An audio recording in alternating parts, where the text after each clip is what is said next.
Hey Luna, it's good to see you again. Feels like it's been forever. Hey, Jules. And that's that's kind of what's bringing us together tonight. Just nobody here, just us two. It's been a hot minute since we've caught up one on one, Yeah, it has been a while, and it's and funny. the last time we did this, it was over synchronicity, and just like last time, here we are, in that vibe of synchronicity. Yep. And I got up this morning and I felt like doing a show, and I've got nothing to talk about. Well, I have, but I was going to do it for Good Day Saturday. And then you popped on and said, "What about this?" And I thought, "Yeah, I watched that last night. Let's do it." Yeah, so hey Joe. So this week's kind of been work's been weird. A lot of strangeness with people coming in, but when you work customer service, it's to be expected. So kind of these evenings I've been coming home and just kicking back and chilling and not necessarily catching up on news because there's enough of that. It comes around and then you chat with your peers and you sometimes form your own opinion. But anyhow, so I've discovered this channel and some fascinating documentaries have popped up. So I shared the link with Luna and she watched it and she liked it, and it was about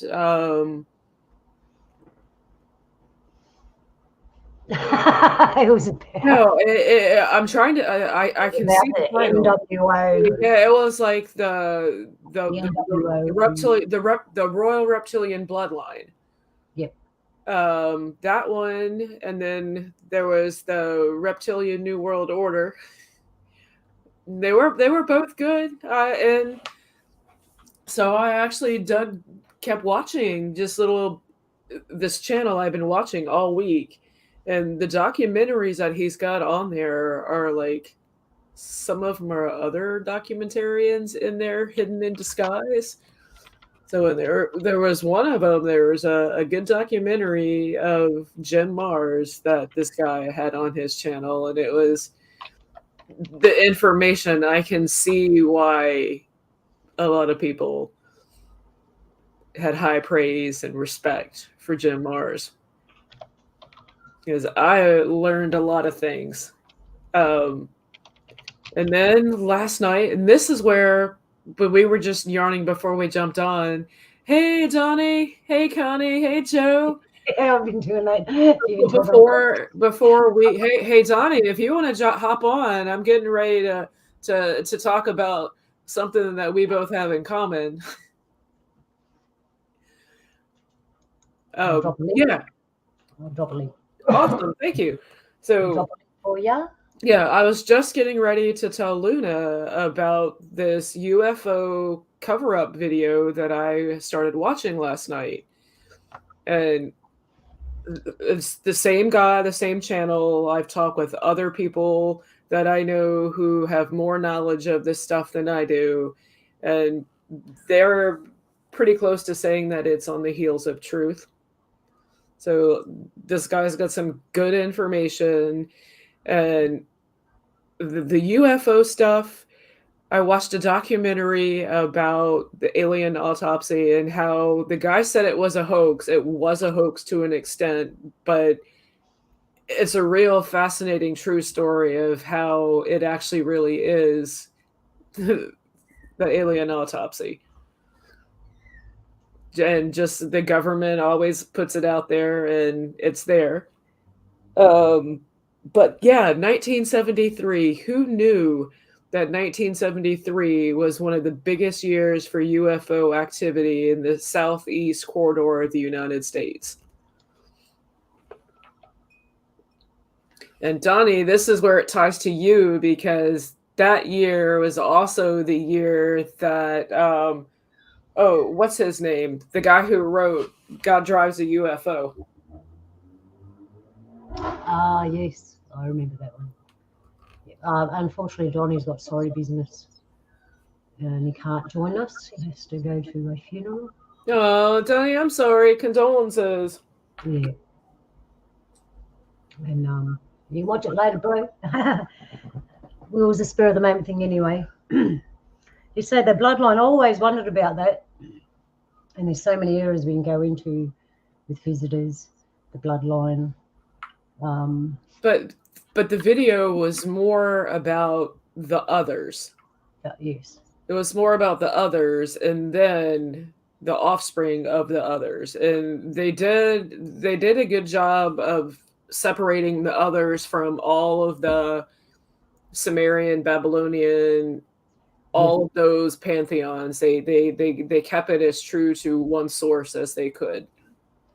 Yeah, I like that because they showed you where they intervened.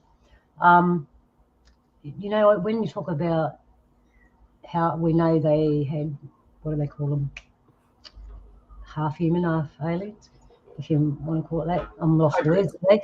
I often wonder about it, Jules. Like, we know that many years have gone by, and we've bred, mixed into many different countries and races and all that. And I often sit here and wonder, and I know that everything's mixed up now, and how many of us actually have that bit of blood in us. I mean, that's the whole thing with the royals being royal. They are likely to be the people that have the least amount of mingling. Kept it in the family. But it has to leak out.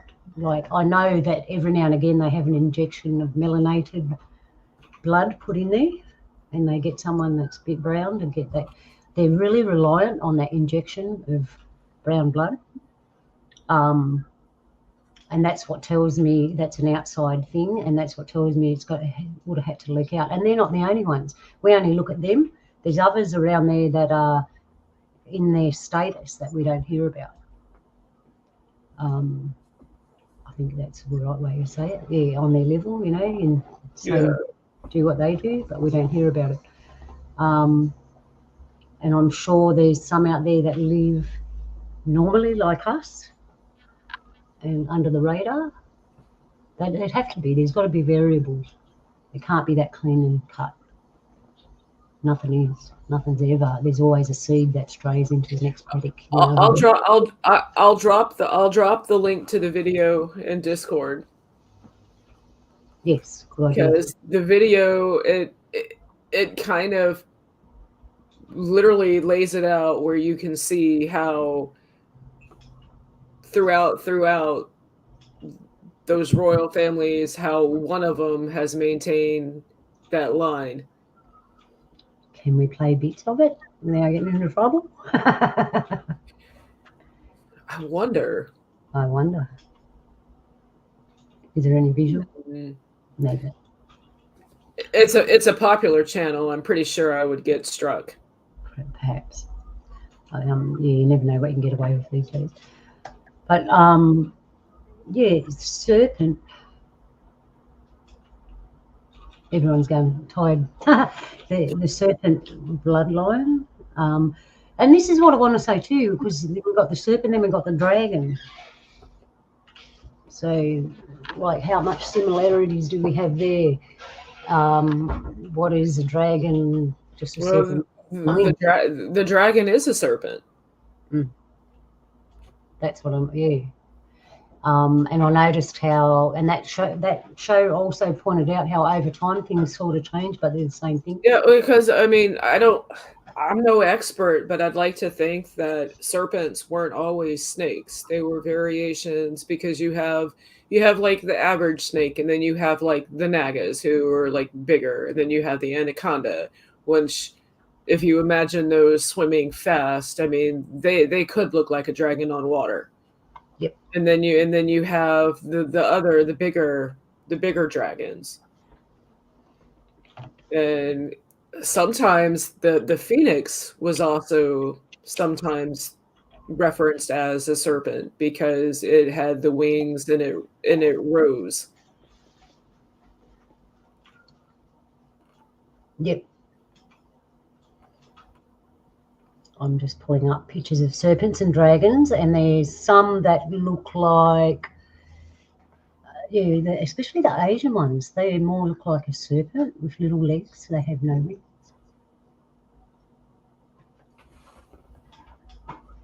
Yeah. I mean, it all came about just typical night. I mean, Luna woke up and she said she didn't have anything to do, and I was actually decompressing from the week, and I was tearing some tar on with Mario Kart, just listening to some tunes and thinking and reminiscing, and then just good vibes came on, and it's like, yeah, I haven't chatted with Luna all week, and here we are. Um, But with the serpent, it's one of the things that snakes do. Some serpents can do is shed their skin. So like coming home and decompressing and doing all that and switching gears, it's kind of like shedding skin so you can rejuvenate and be refreshed and to some extent be reborn. and I was going to say to you before when we were talking about this, spiritually, you do the same thing. You get to a point spiritually where you kind of shed your skin so you can grow more, and you go through this little time. It's like a plateau. I could explain it like a little plateau, and when you hit that plateau, you know just to sit still because you're going to shed your skin, and then you're going to emerge bigger and better. Spiritually, that happens. I don't know if anyone's experienced that. I have, but if you think about it, I'm actually looking at a picture here, Jules. I don't know how I can share it. It's it says snake versus dragon, and it's actually there's a couple of them: a snake eating a lizard. You should be able to on the bottom screen. I'll have a look. I'm just sharing. I'm just sharing. I'll show you what I'm sharing. There it is. That. Oh yeah, there you go. There. I wonder if I can pop that up here. Go back to it. Oh, Luna, I just had a thought. So you What? know how seeing these I had that thought of water serpent. Yep. What if Nessie, Loch Ness, what if that was actually a serpent? And if it was a serpent, couldn't that kind of be in the area for Saint Patrick, who ran all the snakes away from the Yes. in Ireland and Yes. Scotland? Yes. And I think that was referring to. I always thought it was the actual real snake, but I watched this thing and they were referring to. Yeah, I watched and I linked this guy. He's on my channel, Craigenford. He goes back and dates stuff with folklores and puts them on a historical time frame and kind of give an approximate on dates and everything. And it was through him that it's like, how come I didn't ever put that together? I mean, when he was talking about migrating, he was the one who had mentioned, and I give him credit. I didn't think of it didn't come to me that it wasn't literal snakes. It was they were driving out the Celts because they were what they called witches or pagans, and they were just the last of the people who worshipped the earth and were earth people. They were kind and peaceful and appreciated Gaia, and they got eradicated, and that's what that was. He was getting rid of the snakes. Yeah. And when I heard that, I kind of worried because I do got Irish blood in me, and I'm a girl and a snake woman. And now they drove me out to Australia. No. Yeah, I kind of worry about that. Knowing in my personal life, snakes and that come up, and lizards come up all the time, not just my totem, but in my life. Mm-hmm.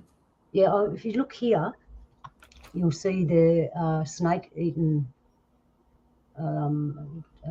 lizard here, And I've heard that in going back to the others, there's lizard people and snake people, and I've heard that the lizard people are scared of the snake people, and that's probably why, because in nature the snake eats the dragon.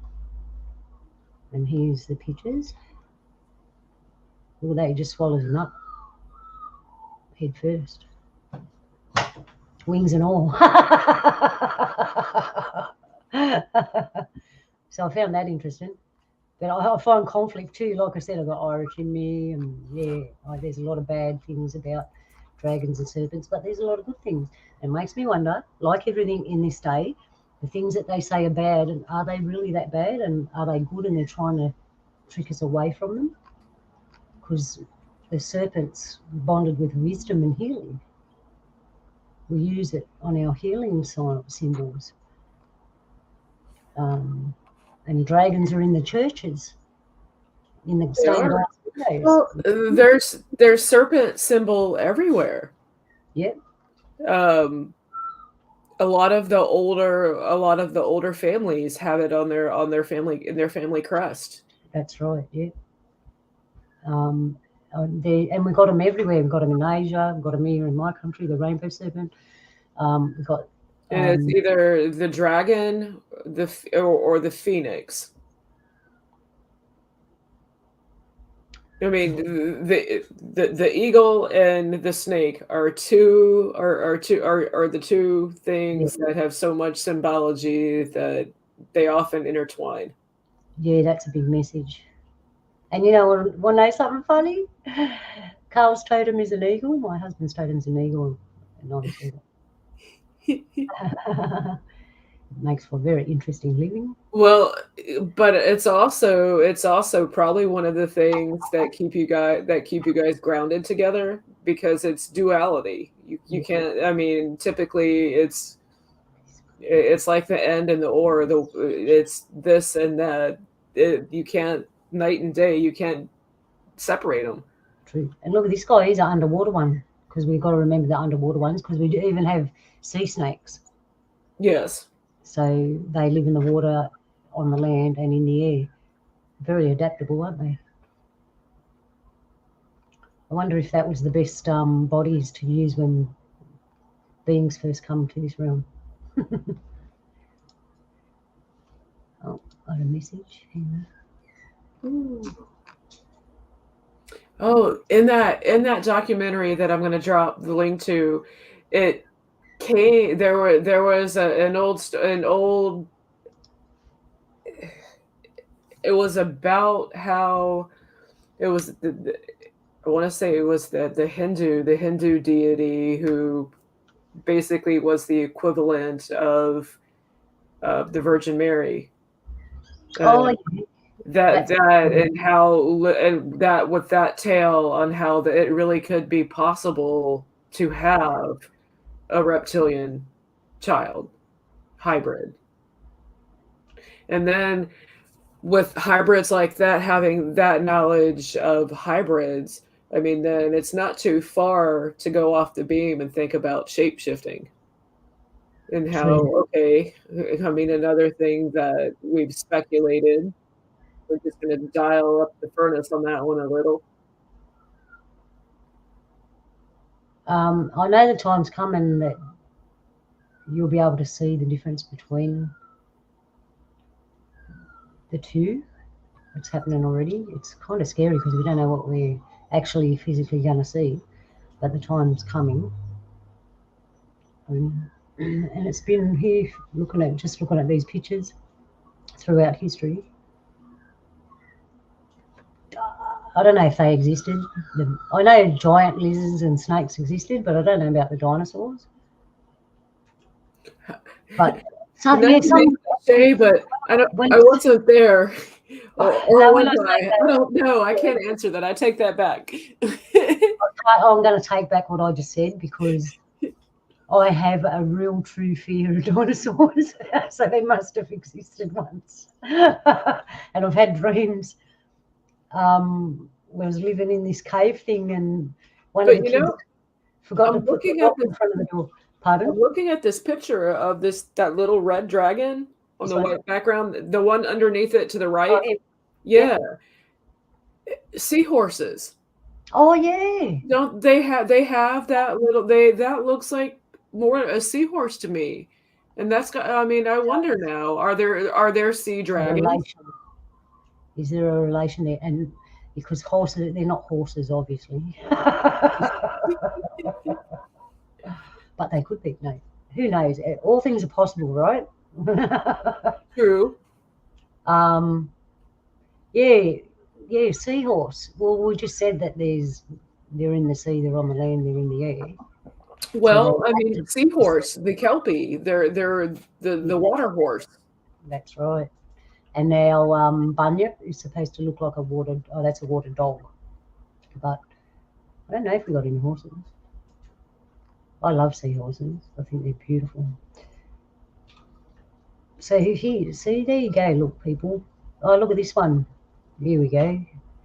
Do you know seahorses, the male is the one who stays and takes care of the baby seahorses? Yeah, like the emu. The emu does the same. So I think I've told you before, we call woman that doesn't look after the kids, the men look after, we call it emu woman. So now you can say seahorse woman or emu man and seahorse man. Gotcha. And they'll describe it. Yeah, I'm just looking at this. Here's the lady with a serpent person. Okay, looking at that picture, why a female head on a snake? Why would most people look at that twice and maybe think of Lilith? Oh, yeah, I never thought of that. Now you're onto something, because there's stories about the serpent in the garden, and I don't know. What did they really look like? We know they're Again, I wasn't there. Or was I? Was you? Yeah, that's it. You've got to read through that and go, hang on a minute, was I there? Try to remember. There's a little thing here that's very interesting. And there's so many different ones. And they've got a lot of dragon shows out at the moment, Jules. There's one, the House of the Dragon or something it's called. Yeah. And there's a few others. And everyone loves a good dragon. Oh, look at these gnarly dudes. They got sharp teeth there. So that's the difference. The dragon shows its teeth and a snake doesn't until it's going to bite you. There's little differences. They both go in the water. A snake can fly if it's got wings because the rainbow serpent, which we'll look into in a moment. Oh, look at this one, Jules. There's your dragon / seahorse. Yeah. And here, look at this one. Oh, that's a tattoo. Someone drew that. Very nice. What have we got here? Some pretty pictures. Yeah. I'm not looking at the chat room at the moment because I'm too busy looking at these pictures. So, what is it in us that is tied to this? Whether you're afraid of them or you find them intriguing, either way, there's still a connection there. Oh, look at this one, Jules. It's like the rainbow has got. I like it. Let's put that one up. Pretty. It's got a bird kind of mouth. It's, as they say in the South, it's pretty. Yeah, the rainbow serpent. That's what we have here in Australia, the rainbow serpent, the feathered serpent. And it's associated with water and the mother. And it's one of the big bosses. Wow, they're pretty, eh? I find it fascinating, the association between reptiles and feathers. I really find that fascinating. Does that mean birds and reptiles were once the same, maybe, or they developed? Like, what's the connection there? Well, I mean, it's you could hypothesize. I mean, it's an easy way to come to that conclusion. if dinosaurs were said to be birds.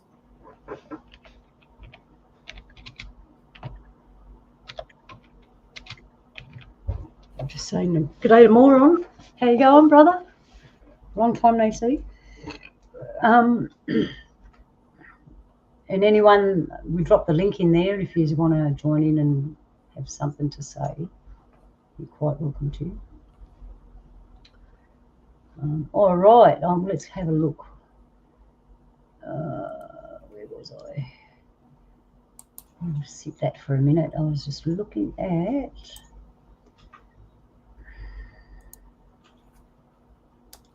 Let's have a read here. The rainbow serpent.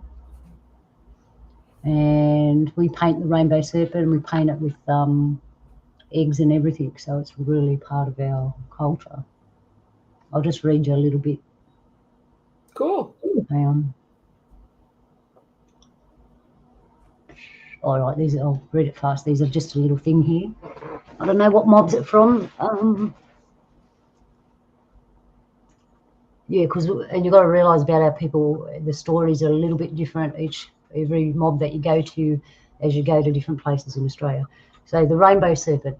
Long ago in the dream time when the earth lay sleeping and nothing moved or grew, lived the rainbow serpent. Then one day the rainbow serpent awoke and come out from beneath the earth. Refreshed from her long slumber, she travelled far and wide, leaving winding tracks from her huge body and then returning the place that she had first appeared. On her return, she called to the frogs, "Come out!" The frogs came out slowly as their bellies were full of water, which they had stored during their long sleep. The rainbow serpent tickled their stomachs, and when the frogs laughed, the water spilled out all over the earth to fill the tracks of the rainbow serpent. This is how the lakes and the rivers were first formed. We also have another story about, what's his name, a bigger frog who drank all the water and they made him laugh and he coughed it all up. I forget his name now, but I'll remember it later. Anyway, with water, grass and trees began to grow, which woke all the animals, who then followed the rainbow serpent across the land. They were happy on the earth, and each lived and gathered food with their own tribe. Some animals lived in rocks, but some began to make trouble and argue. Some animals lived in rocks, some on the vast plains, and others in trees and in the sky. The rainbow serpent made laws that they were all to obey, but some began to make trouble and argue. The rainbow serpent said, "Those who keep my laws will be rewarded. I will give them human form. Those who break my laws will be punished and turned to stone. I will never to walk the earth again. Those who broke the law become stone and were turned into mountains and hills, and those who were obedient were turned into human form and were each given their own totem of the animal, bird or reptile from when they began. The tribes knew themselves by their totems: kangaroo, emu, carpet snake, and many, many more. So no one would starve. The rainbow serpent ruled that no man should eat of his totem, but only of other totems. This way there was food for everyone. The tribes lived together on the land given to them by the rainbow serpent, or mother of life, and knew the land would always be there and no one should ever take it from them.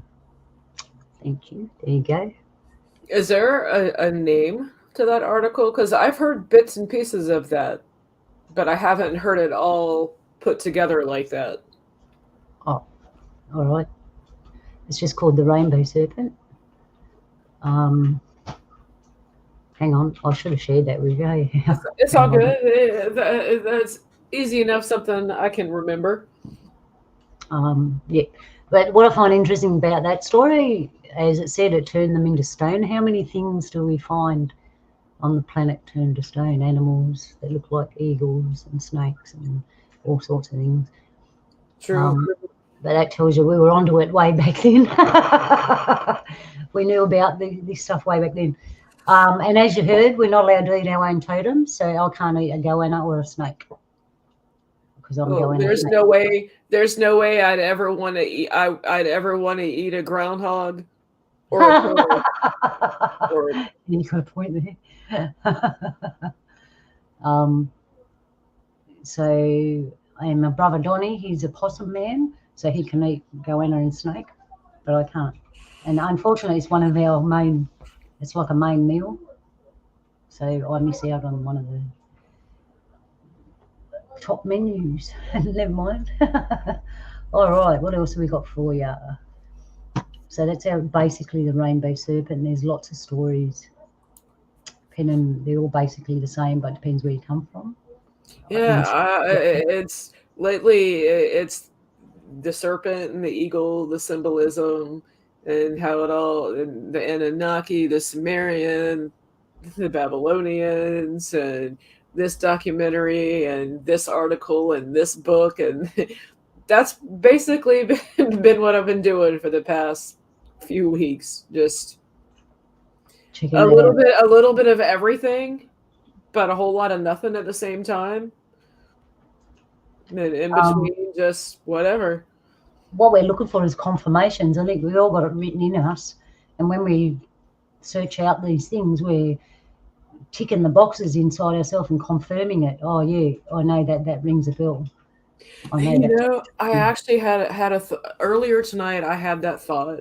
It was like I was listening to something, and it's like I've stayed away from going down rabbit holes and conspiracy theories for so long now. When I come across things that put pieces together for me or validate what I thought or suspected or had always felt, it's like the whole like years ago of absorbing all this information, because now it's like I've got what I think is my truth, and now it's like that's my truth. That's my truth. That's what it's been like for me. So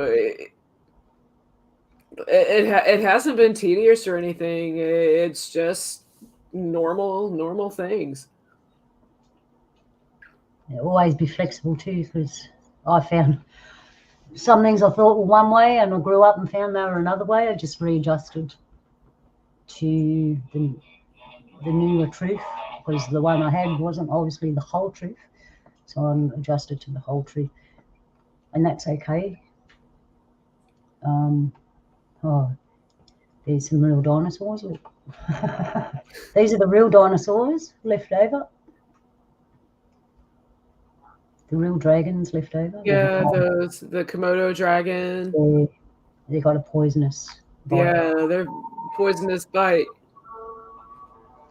Dragon snake myth or mythology, myth or reality. Like I said, they got to be real. I mean, they've got them in the churches, man. I asked that question. How come they're all over the churches if they're not real? Oh, that was just someone's imagination. I'm thinking, you don't carry someone's imagination that long and put it that permanent. It's in everything. And then, that's when I started looking for myself. Oh, I really wasn't interested in all this. I kind of had my own idea and I was happy with it. But then I realised other people had no idea, and I thought, oh, well, no, I'm just get out there and I'll be honest. Like many people, I have been programmed throughout my childhood of not knowing and literally being programmed. So when it came to the oldest book like the Bible and everything, I never took part in it, but from being raised the way that I was, my upbringing, and what I was taught from my parents, my sibling, my peers, that the serpent was bad. It always represented evil. And that's one of those things that held me back in many ways, is that belief. And once I started like doing my own looking into and learning that the serpent was the symbol of wisdom, that's why there were so many So so that's why those ancient families and clans, like even the flag of Wales has the dragon on it. They Yeah. either have some form of a dragon or a phoenix on their flag. Those are some of the older clans. But throughout time, that the serpent was knowledge. It was wisdom. So it makes me think deeper on the whole the the Genesis story, well, the Garden of Eden. So it's just with all the stuff that's going on, it's just interesting time to actually use this technology and find information. Because 10 years ago, I mean, you still had to work for this stuff, and now you're still looking for it, but there's more of it out there because others are looking at the same time. This is what I seen interesting. See how he's spurting water out there, Jules? Yeah. And then we go down here and look at the fountain. And we've all seen lots of fountains with dragons and serpent-like things with water coming out their mouth as part of the fountain. I kind of always thought it was just part of the fountain, but after looking at that picture, they're obviously drawings from the old days. There's I another mean, one. I definitely have Check it out. admit that I'm being programmed. I've shifted my views on what a snake and a serpent represent. I mean, I now understand. I understand the importance of the snakes on the caduceus on the symbol for medicine. Check that out. Is that someone or that's someone's imagination? I don't know. Imagine he's it's a javelin. He's getting ready to joust. But the way that that's drawn definitely makes you think twice. Yeah, it does. And it's like, whoa. I mean, I believe in all things are possible, but there is an edge where it's like, hang on a second. Oh, God, I'd have to rethink that in the middle of the dark night, stormy night. All right. Yeah, so we got, that looks like a feathered serpent there. And yeah, like we're saying, Jules, if you're told that it's evil, why is it on the medical symbol when you go to the doctor? And maybe they're trying to tell us something. Don't go to the doctor. Well, I think that because it's so prevalent in society, either for good or bad, when it's bad, most people will point it out right away, and then it's like, oh, there it is. Now I just need to think on this and make my conclusion to it. Yeah. See these weird animals here? I want you to remember them. So next week when I do G'day Saturday, I've got some really good stuff, and it's got some weird stuff in it and weird like this. So The alligator turtle, the snapping turtle, and the alligator turtle. I mean, and there's I can't remember the name of it, but there's a turtle, a freshwater turtle that has spikes on it, yeah, and that could be like looking. Yeah, I know that one. It's really gnarly looking. Yeah, so I've got some pictures for next weekend. Oh, we're on Jules' show this weekend, by the way, Ron. I'm trying to link them up. So yeah, we're working on that. Hopefully, I'll have power tomorrow night because we're having storms roll through from the hurricane. Just it sounds pretty boring, but it could go either way. Thinking about talking about fairy tales, magic wands. And there was something else I was gonna add with that. Oh, and spells. spelling. The spelling bee. Are we having a spelling bee? Only practice, no real casting. Yeah, but yeah, the show I got these creatures like I've seen these photos and I thought, nah, that's not real. Well, they look real, and you'll see them next week on the show. But because of the weirdness of them, I didn't think they were real. But now I'm looking at these old etchings from a long time ago. There's actually credence for these pictures. And unfortunately, or fortunately, whichever way you want to look at it, Jules already had a preview out of everybody, and she knows what I'm talking about. Yeah. Because of the shell. See the shell? Mum's the word. It's all lunar. Oh, I You actually want to jump onto that show because it's such exciting stuff. All I'm gonna say is they're jaw-dropping photos. Yeah, we'll wait. And they're weird like this, honestly. Look at that. That looks like one of the creatures. But they're creatures, man. And as usual, like you make your own mind up, we'll show you the stuff. You make your own mind, put your own, your own truth. I just got excited because I like weird and wonderful things. So the reptile / whatever way you want to put it, dragon, snake, and this creature looks like it's a toss-up between both of them and something else, all mixed together. A turtle, snake, a dragon, and who knows. But there's obviously something there, something very important enough to be in the Bible, important enough to be in churches on the windows. Let's have a look at some of them, eh? Some dragon stained glass windows. What do you reckon, Jules? Sure, if you want. Let's see. But first, it seems like they've always tried to keep dragons in popular culture. More so in the past few years, the past decade, with the popularity of Game of Thrones. But in the 80s, they programmed people my age in the 80s to dragons. Our dragon, we had Falcor from the Neverending Story. Prior to that, there was Puff the Magic Dragon. Yeah. HR Puff and stuff. Yes, I was just about to say that. I remember that. And I'm sure there were science fiction shows in the 90s that had dragons. Dragons have always been in popular culture. They have. And who killed the dragons? The knights in shining armor.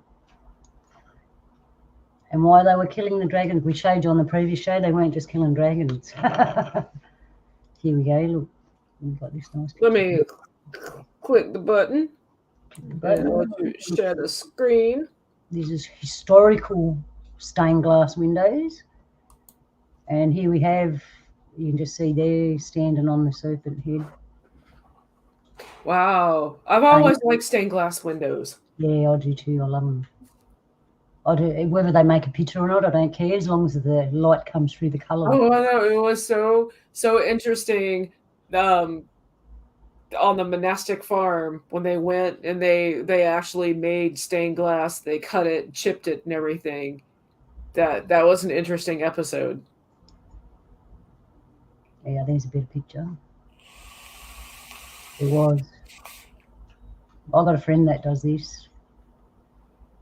It's clever people. I'm always been a bit scared because the glass is sharp and stuff, and you got to grind it. Oh yeah, and on Craigenfort on my channel, he's got a lot of dragon stories, like stories about dragon slayers, the creation myths with dragons. He's got all kinds of interesting stuff on his channel. Cool. And his channel is about the ancients and the elders. So here we are, the snake on the staff. So it's confusing, isn't it? They tell you that don't go there, it's bad. And then you see something like this and you're like, hang on a minute, what's he doing with that? It's confusing. And it's that confusion that drives us to find the truth. Yeah. I've heard stories about this. I won't say them now, but I've heard stories. Oh, here we are. Here's another stained glass. It is Adam and Eve. Eve's not that good looking. And the Wait a serpent. minute. Why are you sure that's not two Adams? Because both of those look like fig leaves. I was just thinking, hang on a minute, which one's which? And then I realised, oh, okay. Bad drawing on behalf of the stained glass person. No, but it clearly says Adam and Eve. Oh, we got a few of these pictures here. There's another one. I thought she had 3 fig leaves, Jules. Anyway, this one's looking more like a person. And notice It does. Yeah, I just they look like noticed a woman. Hang on, they made the snake look like a woman too. That's a bit cheating, I reckon. That looks like a woman, eh? Yeah, and why am I thinking why again? I mean, I need to get over this notion of when I see a snake, a snake with specifically a dark-haired lady. That why Lilith? How is Lilith? Yeah. How is Lilith connected to serpents? I don't know. Are you going to tell me? No, that's a legitimate question. All right. I want to know why they make the serpent look like a woman when I thought it was a bloke. And look where his hand is, Jules. We'll go back to that one. Does that look like a woman? A woman snake? Or a man snake? And that looks, yeah, we know that they did a poor job. That might be a gender neutral snake. It could be more up to the times, I think. Yeah. All right. It's all about that too, more up to the times. It's interesting to see how these drawings and that actually shape up over hundreds of years, how they change. All right, what else have we got here with the serpent, dragons, and stained glass? Oh, here's the classic knight in shining armour, killing the dragon and everything else that does not look like him. And they're supposed to be the heroes. I'm not sure now. I used to think they were the heroes too, but after doing I've got some darker fairy tale, the translations I should say that have been lost throughout the passage of time. Yeah. Because those fairy tales didn't always start out the version they are now. Oh, this is Saint George. He's well known. Saint George, the dragon slayer. There he is killing a dragon. Hey, just think, just hypothetically, what happens if the knight in shining armour and his mob were actually the baddies, and the dudes that rode the dragons were the goodies, and they won, the baddies won, and that's why there's. You never know. Who knows? You don't know. True. Right now, we don't know. But if the dragons lost and the knights in shining armour won, and they're the ones that rule today, see, that don't make sense, does it? Well, dragons for me, the ones that rule today are the Templar. And if there were dragons around the same time that knights were around, just doing nightly things, I mean, the two I feel would be different things. I mean, yes, they would be both serving the king, but one's literally on a crusade away from the country, and the other one is doing the king's bidding, so to speak. And I wonder about that but I feel like the Templars are the ones who had the wealth that they became the pirates, and the pirates, those ones that managed to not get hanged or on the galley or anything, I think they distributed their wealth. I could be wrong. I mean, complete speculation. You could be right too. Now you know when I know you're right, when something in you It settles it. You don't have any wrestle with it. It settles everything inside, and you have this knowing that comes. And when that happens, whatever is said or whatever is happening, I know is true because there's nothing else to say otherwise. It all feels right. Yeah, I mean, well, that's when during roundtables and discussions, when that long pause, that moment of silence, it was like nobody's gonna argue with you. I mean, that's universal truth. Yep. The truth of the silence of truth. That is. Mhm. Everyone goes quiet. Oh, look, he's killing a little dragon. He pick on someone your own size. That's what I'd say. The other one was red. This one's green.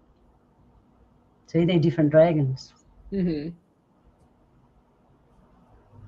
What have we got there? Angel. Oh, look, he's clearing another different one again. This one's got no wings. Look. Poor little fella. He must have killed lots of dragons, this fella.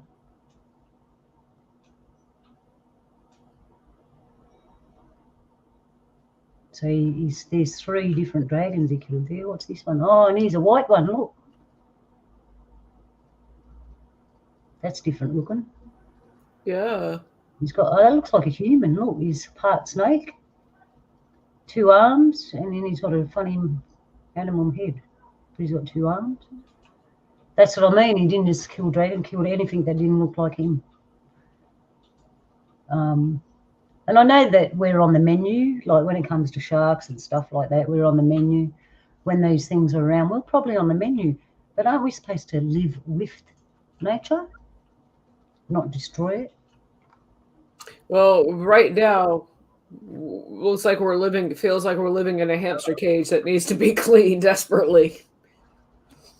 Here's a different one. That looks like a different person there. Killing a little green dragon. Wow, I didn't know there were so many different ones here. Here's this dude again. Check him out. Yeah, so Look proud of himself. going back to my question, I mean, it seems like they kept dragons and serpents around. Yep. I mean, and they're still in well, a lot of times I'm probably going way back in the day. I imagine when towns were small, that going to church was a social occasion, and you would get a lot of your information and your popular culture at a church or a meeting place. And if there was a stained glass with a serpent or a dragon, it was biblical in a church. It meant something. This one looks sad. Look, he's looking at him. Don't kill me, and he's got white feathers. Don't kill I mean, me. and I guess that's how they were able to keep the dragon going in pop culture. Yep. Somewhere, right now, somewhere in the world, there's a little dragon with his mum and dad. Oh, this one's different too. Look, now that looks like you know them ones with the long head, that long-headed dinosaurs, long-necked dinosaurs. Yeah, the brachiosaurus. Yeah, kind of looks like that, eh? Yeah.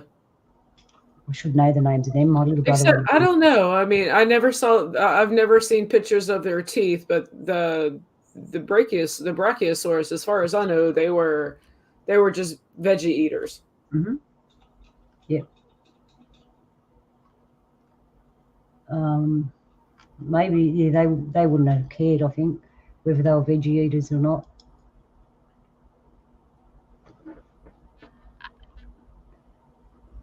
He looks decorated, that one. Oh, yeah. Anyway, there you go. Oh, I don't know, Jules. What do you reckon? You reckon he was a hero? Well, you know that you gotta find your own her story or own version of history.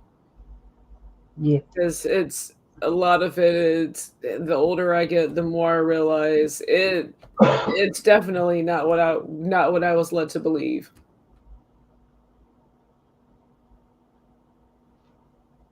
And it's that programming Yeah. that gets you confined and constricted and in one way. And that's what ultimately does it, I think, is a lot of people get into that one way of thinking, that mindset of this: get up, work, come home, Yes. dinner, news, Yes. bed. It's that not being able to take time to yourself to answer your personal questions, and you just become a product of the system. Take time to watch a show like this that talks about it. These paintings, they're the same as the stained glass. Did you notice that? Yeah. I've got to say though, if this critter here came in my backyard, the first thing I'd do is make sure the cats were inside, and then I'd probably grab something out of the fridge and go, "You hungry, mate?" and try to make friends with it, as long as the cats were inside. I would be like, it's the Goodyear blab as I run away. And it wouldn't surprise me because I have looked out my window and gone, "What's that weird thing in my yard?" and found lots of weird, strange things in my yard. Like I said, as long as the cats were inside, I reckon I could handle something like that walking in the backyard. And I had a couple of steaks in the fridge. Realistic now. Well, there's my bit, Jules. I like it. Interesting pictures. They are, eh? But it's now that I'm looking at this and I'm thinking, so serpents, snakes, medicine, there we utilize them in medicine. Snake oil. I mean, that's kind of a conundrum because you have the symbology and everything of the benefits and the goodness that medicine represents. But then again, you have the pedal pushing charlatan with snake oil. So it's like there's always I've always come across there's good symbolism with the snake, and then I can see the derogatory symbolism of serpents and snakes. So it's like it's one of those things that you just have to like come face to face with and grip that they're one and the same. Also, in our energy, up our spine, there's two. Yeah, that kundalini in It runs your up and down our spine, yeah. That energy, and it's supposed to move like this. And if a healer looks at your energy and it's not moving smoothly like that, and it's interrupted in some way, we'll rectify it so your energy runs smooth again. So if there really if there are a lot of hybrids, and then there are a lot of the royal line, those hybrids, I forget where I'm going with this. It'll have to come back to me. Okay. What were we just talking about? The energy running through your body. Oh yeah, okay. So with the hybrids and everything, then if we potentially are lizards and reptilians to an extent through our DNA and our bloodlines, could there possibly be more to the reptilian part of your brain? Could there be more in the sense that it works with that kundalini and your third eye, if they all work in unison as some kind of hidden system inside you? I never watched that show where you talked about hybrids. Obviously, I just clicked them up. I'd love an elephant like that, wouldn't you?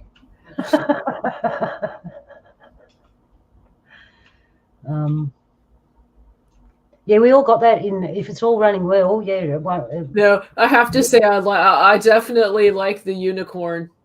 Yeah, the unicorn. Yeah. I wonder if it's sweeter than normal corn.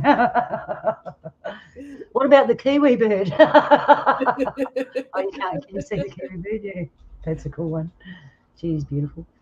Oh, here we have a picture.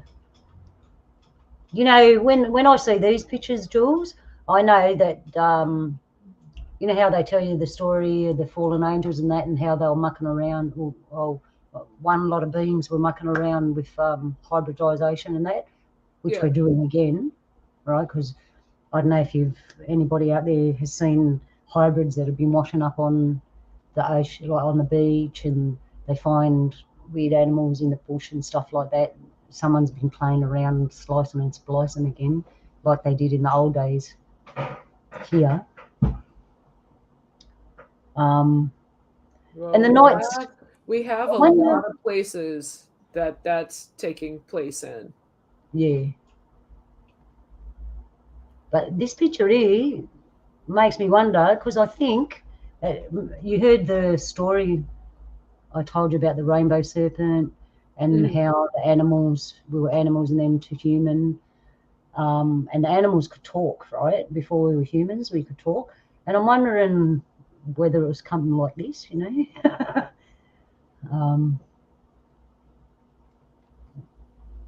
Because I find that our stories match to the Europeans. So that would match our story.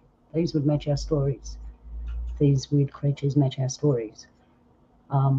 That's why I find it fascinating, because of the difference in beliefs. Oh, look at that picture, man. Someone saw that. Oh, he's nice. A warrior lion. He looks like he's got human. Oh, he's got more. Oh, forget that one.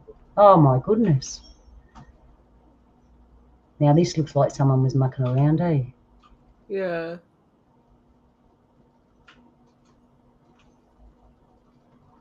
And how do we not know?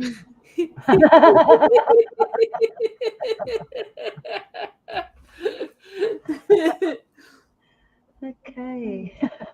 All right.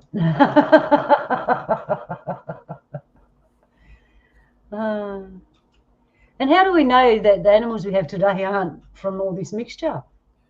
You know? Well, I mean, you do have a point there, but there are so many new species of animals being discovered now. There's But your theory. with that, you never hear of the ones that are on their way out. Yeah. Look, there's our theory about the seahorse / serpent. Someone was onto it. No, that's a Photoshop, obviously. So is that one.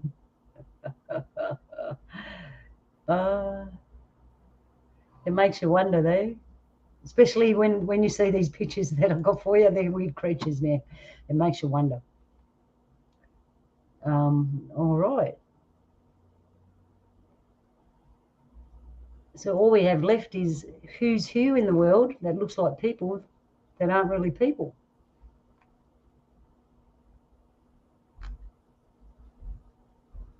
Oh, serpent snake. All right. Well, I'm out on that. Okay, that's my share and done. Yeah, I'm not fancy like you. I don't have like slides or images. Oh, you just Even though you just pulled up and did a search, I'm lazy. I can't be that's tasked all right. with that right That's what I'm now. here for. Isn't that what your anchor person's for? Is to do all these things? You're a good co-pilot. You can fly this ship anywhere. I didn't know I had a license. It's all right. I don't have one either. Hey, I must have wings. That makes me a winged lizard and a winged serpent. It makes you wonder. Okay. So really what I'd like to talk about, but we can't, is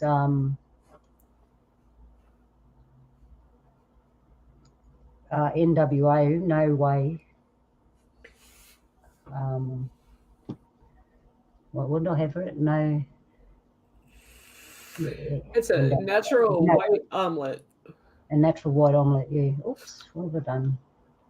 Mucking around my tech here. You didn't do anything. I just went off camera. Oh, I lost my page. So what do we bring? Have chats in the chat room. Buzz always comes up with a good thing, leaning towards the idea of 8 chakras. Yeah, what I do too. Because you've got one up here and one under your feet.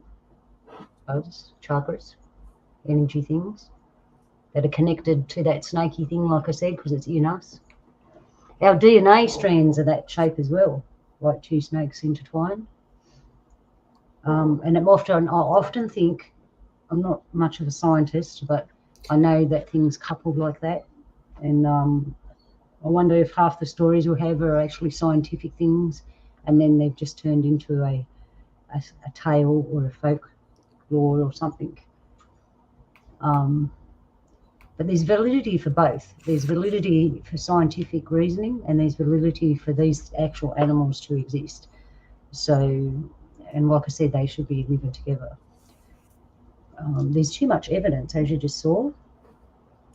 We've still too much evidence to show that there were all these creatures. So, and we know that there are remnants today, and too many stories about people not looking like people. So I just had a totally nerd moment when you were talking about chakras. Yep. And it's kind of, it has me like thinking. So that certain warrior princess that wields the chakram, the word chakram is so similar to chakra. True.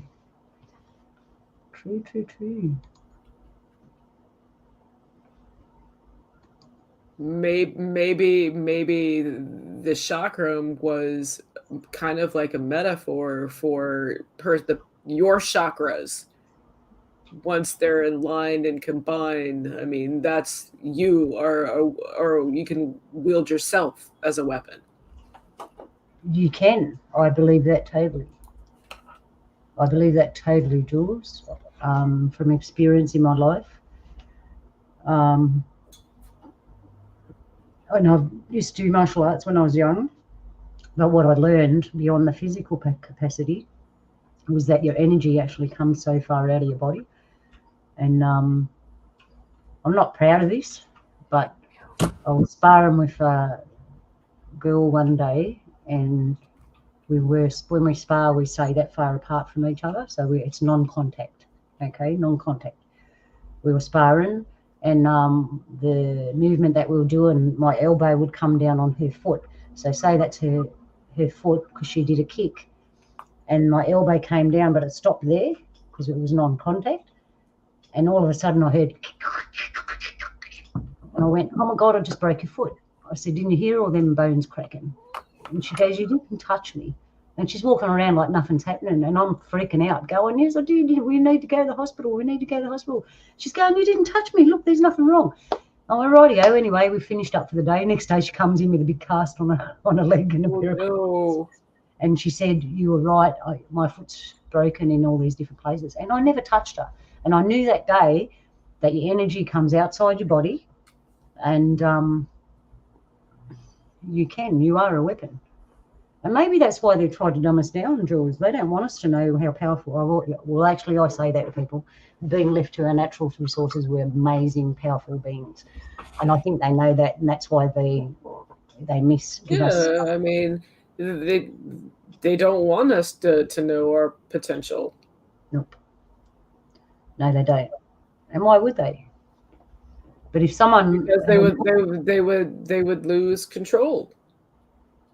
I mean, if you withhold the information and you keep it hidden, you can predict things. That makes you wise, and you can profit off of things. If you know things, you can make money. And when you control all the money, you control all the people. And that's what they've done.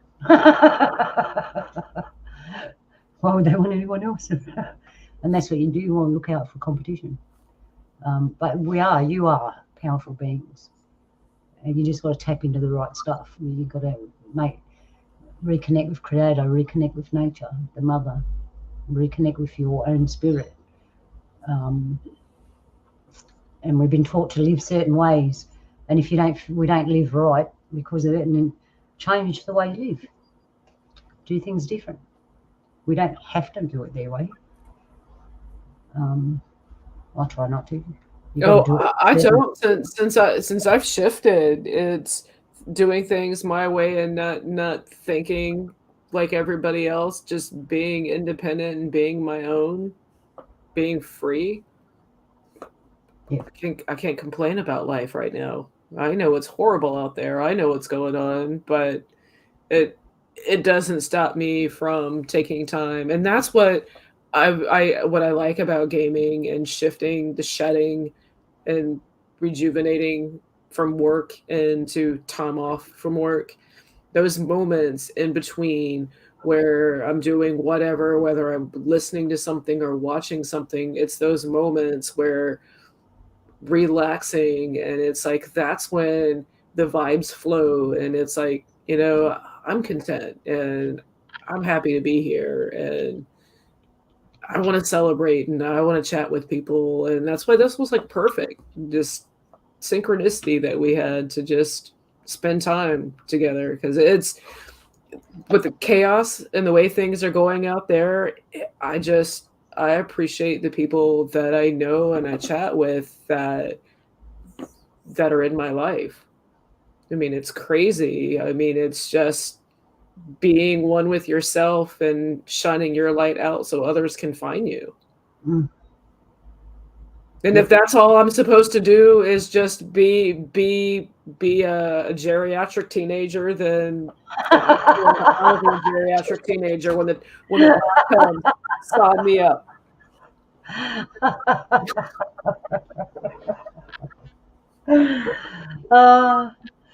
Gotta love it.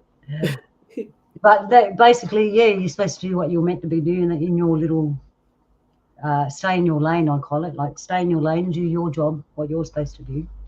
We all do ours, and everything gets done. Yeah.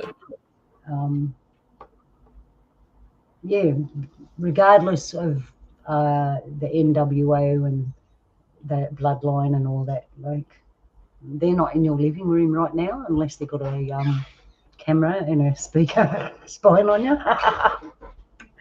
which is called a computer, probably. But yeah, we hold the strength there. Okay, I just want to say hello to everyone in the chat room. We got Buzz, we got Joe, Crazy Luna, geriatric teenager Jules. We got lovely Malia. Yeah, hey Malia. Hey Joe, hey Buzz. Ron, I'm always happy to have Ron. Hi Ron. And we had Donnie was here and Donnie was here. Yes. Okay, so where are we going now, Jules? Wherever you want to go. I mean, the whole world's an oyster. There's fascination everywhere. There is. I'm trying to avoid the information I got from my show next week. And I'm excited like a little girl. It's like, I'll probably get there and everyone go, that's not exciting. Well, it was for me. What else have I been looking at? That's what I wanted to say with the visitors. Hang on. With the visitors, that's our plan. They reckon, so I was watching some stuff, and they reckon that some visitors that come are very good for us. They haven't got our best intentions, and they smell like sulfur. And I thought, wow, that's interesting, because I know when there's a bad spirit around, they smell like sulfur.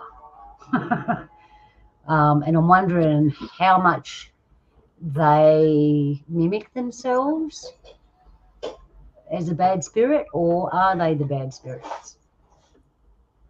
Are they actually a being, or are they the bad spirits? Because some of them are invisible. Or could it be both? Could it be a spirit with gas? Yeah, could be both. And I'd know more about them, but I don't hang around bad spirits. I usually get rid of them as soon as I come here, so we don't really talk about them much. I usually can tell a bad spirit with bad energy. Like walking into a room and there's people there, and you can always pick out that one person who's not like everybody else. It's one of the first things they teach you in kindergarten. All these shapes. Which one is not like the others? Yes, that's right. Which one is not like the others?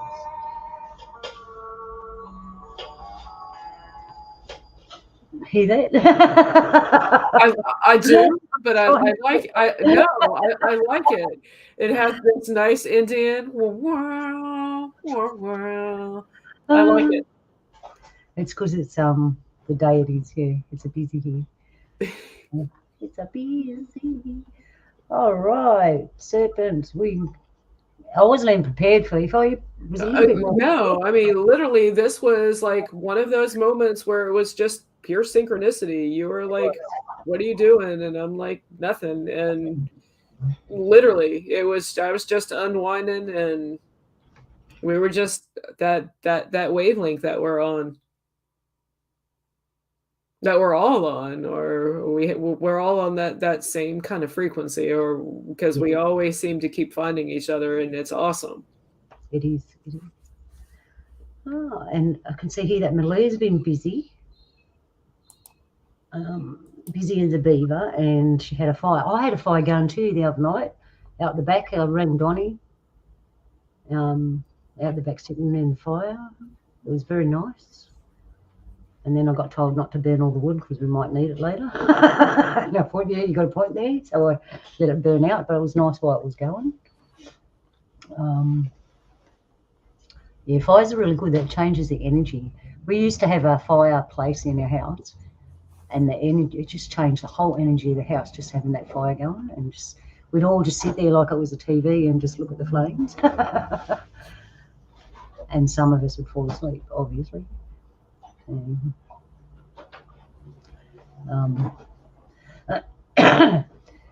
Yeah, the weather. I walked out Monday morning to go to work, and it was like fall finally came. It was nice. It was almost it. I still haven't had to get it to break out a jacket or anything, but the crisp mornings are nice. Yeah, we're moving into the warmth now. So, but we've had a few cold days. It's a changeover. You're getting cold, and ours is warm and cold, and I can see the changeover between the countries when we talk to each other. And I got all the fruit trees are budding, which is good, and we've got stuff growing everywhere. We had a bit of a hailstorm yesterday, and I was crossing my fingers it didn't knock anything off, but we look all right. Heaps of berries coming out on the tree, so it's all good on my end. I'm waiting and anticipating a nice dry summer this year. And I might even get out and about and do some footage if it's a nice dry summer. We've got some interesting places around here. Yeah, it's a late night for me. I dropped my car off at the garage on my way home, and I have no vehicle, and there is remnants of a hurricane moving through, so it's going to be rainy all day tomorrow, and I got nowhere to be other than get out in the middle of the rain to fetch my car. And we got a show tomorrow. We're doing fairies tomorrow. Is that right? Yeah. Fairies, wands, and spells. Cool. And Malia, if you're still around, and everyone, when the weather gets better, there's a place just down the road. I'm going to take some footage of it. Now, spiritually, I've had things happen there and stuff, and I have a lack of guinea pigs to go in there and verify what I'm feeling. And I'm thinking, if I take photos and footage and I show all you guys, I'd really love his input for so I can verify what I see and feel with somebody else. yeah, I'd really like that. So that's what I'm going to do in the next week or so if the weather starts to get nice. And we got Malia. G'day, Malia. Hey, welcome. I'm in the dark and I don't have headphones, so I hope that it's not like echoing really bad or something. No. No, it sounds all right. So Yeah. you guys know each other. I'm going to let you outside chat enjoying amongst the weather. yourselves for a minute because I got to step away for a second. So chat amongst yourselves. Okay. So what you been up to, Malia? I saw your Oh my gosh. your videos. Where do I begin? Yeah, I'll come with the latest news. Yep. This is a good one. I think you'll like this one. So officially, I'm not crazy. Okay.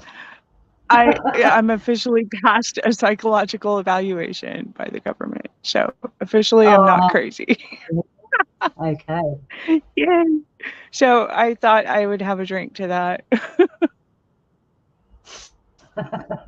And no, we've been seriously preparing so much for winter. It's coming in very quickly. The season changes are intense this year, for sure. So just a lot of prep work for winter and stuff. Yeah, mostly. Yeah, you just get a lot colder than we do. Yeah. Yeah, you'd have to prepare. Oh yeah, and it's hard. We've already had snow. It's going to be a hard winter, I think. I really do. I think it's going to be wet and cold.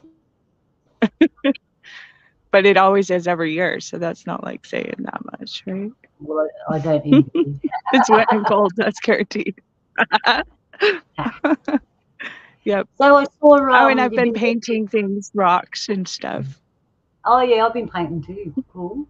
Yeah. You inspired me. I was like, oh my gosh, I have to. Oh, cool. Yes, I'm glad my painting inspired everyone get creative. I had to pack it away temporarily, but I'll get it back out. Are you been ghost hunting, Malia? Maybe. Ooh, yeah. I've been finding some stuff, but I had to kind of like just for all the winter prep stuff. Oh yeah. I can see you. You like this one? I'm getting the light here. So you can see that one. Yeah, I'm tempted to get one of those. Some of those machines you get for it's a black stuff. one, so I don't know why. It's probably not going to work, but yeah, you can kind of see me now. Yeah, I can see you. It came over the light. But it's all good. We can hear you. That's the main thing. I'm sticking by the fire. It's warmer over here. Oh, yeah, nice fire. Yeah, it's the embers of the fire. There's not much left. You probably can't even see it, but the camera might pick it up. But yeah, ghost hunting is a tad bit on pause as I prep for winter, but not really. I leave on October the 5th to San Diego for a 4-day excursion where I'm going to be. Essentially, it is ghost hunting because I'm looking into some history from the 1920s that I've talked about before and stuff. Yeah, so I leave on October 5th. I'm excited. It's only 4 days. I'll be gone essentially. I get back on the 9th. So just a quick little jump over to California. Yeah. Can't wait to see that footage. That'll be good. Like I was saying earlier, I got a place up the road. I need verification on. It'd just be nice to have what do they call it? An independent view on the place down the road. And I'm sure that once people see it, anyone gifted you'll be going, oh, I can see this, I can feel that.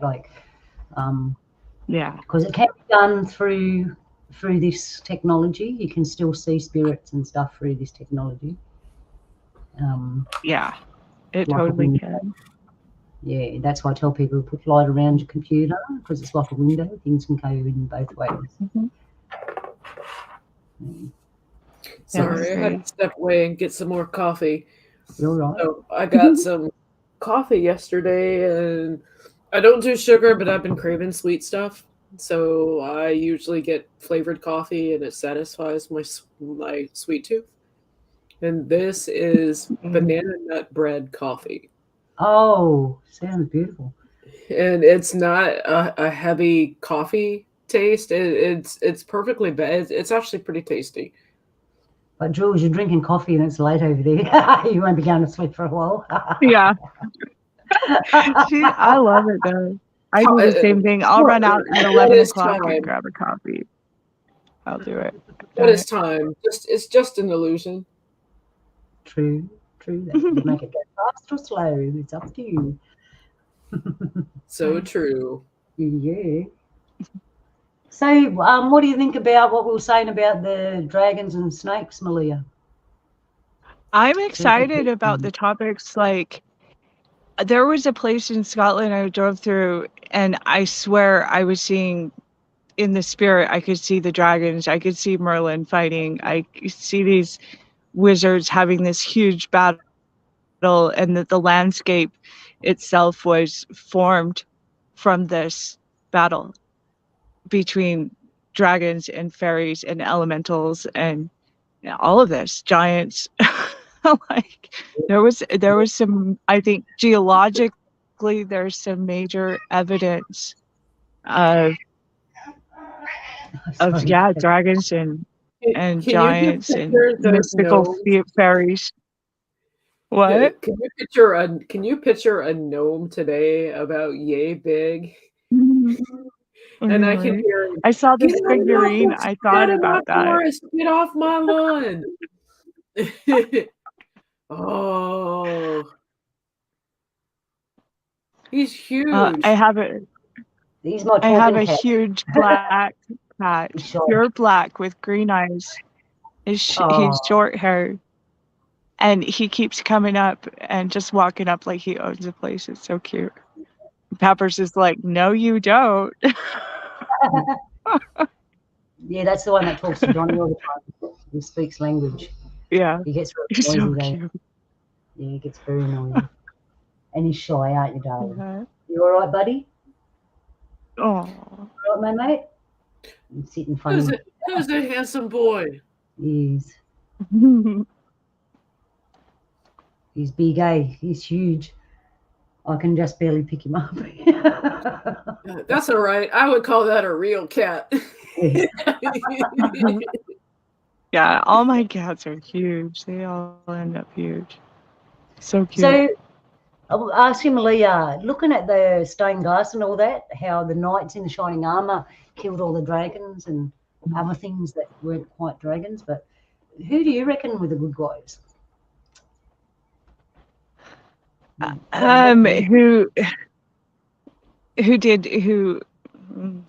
I think the Templars are heavily involved in the stained glass, in the building of castles, and now seeing Rosalind like there and some of the cathedrals and stuff. Yeah, it's really clear to me that there's magic, there's alchemy involved in every detail, in the stonework, in where things are placed, how it lines up with the stars, with the vortexes, especially with the vortexes that lay on the ley lines. Very, very important to these sacred areas. And it's sad. Some of the places aren't kept up, and they should be, but they're not. Here too, especially here, it's really sad. Like, we build parking lots on top of and golf courses on top of our sacred places. Like, done the same. Or what should be our sacred places, I should say. Yeah. But there's so much disrespect to the earth. Stained glass. And I don't, just thinking of tomorrow night, why are so many fairy tales depicted in stained glass? Ooh, good question. Yeah. Why are so many elementals depicted in the stained glass, which depict the cryptids or otherwise elemental fairy creatures? Good question. Yeah, I agree. Did fairies have tails? I think because they're real. Yeah, it's real. Because they're not fairy tales. They're so real. And Luna, I can't speak for everybody, but I would say that they could have tails. I mean, people. There are humans now. There are actual people who are born with the tail. True. Why not?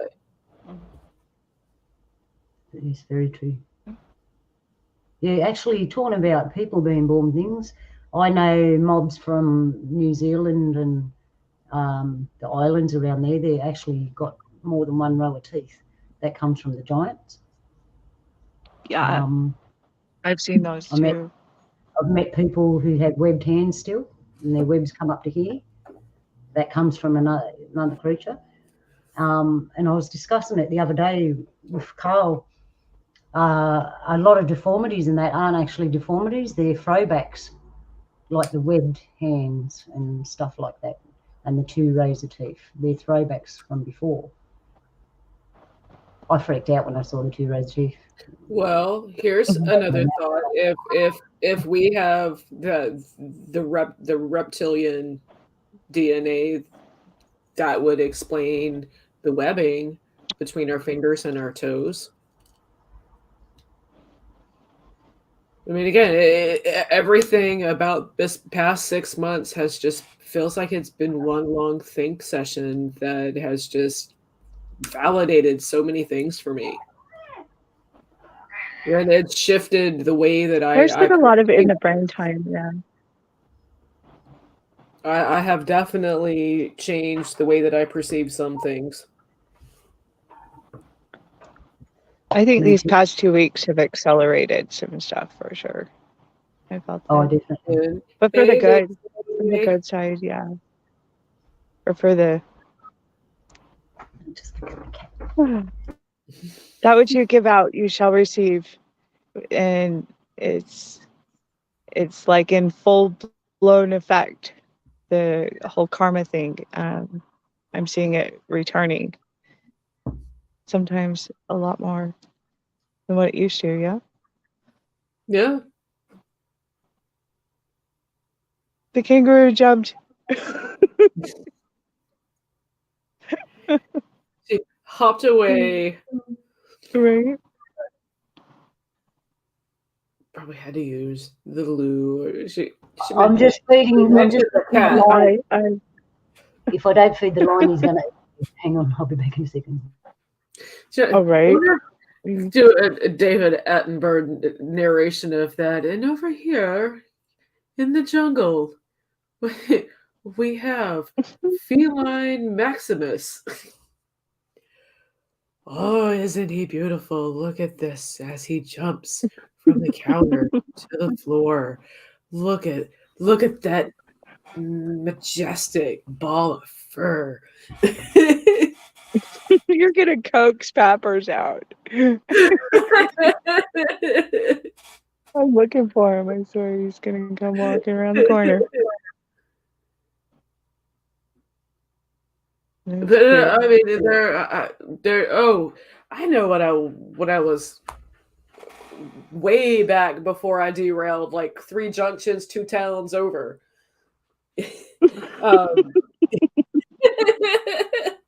The documentary, Alien Autopsy. So the guys who did that, Ray. Oh, what's his name? I can't remember the guy's name. Ray Santilli, and the other guy. You got something Santilli.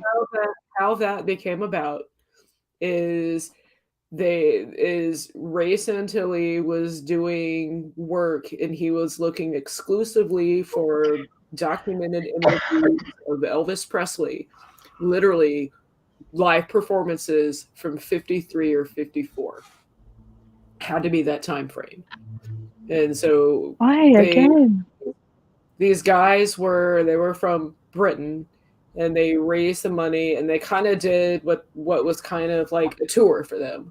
So they ended up going along with the States in Northeast Corridor, somewhere near Boston. They were able to obtain some vintage Elvis footage that they were looking for. So when they were just about getting ready to leave town, the guy who sold the footage of the Elvis stuff He's like, hey, I mean, I have this if you're interested. And so they bought it.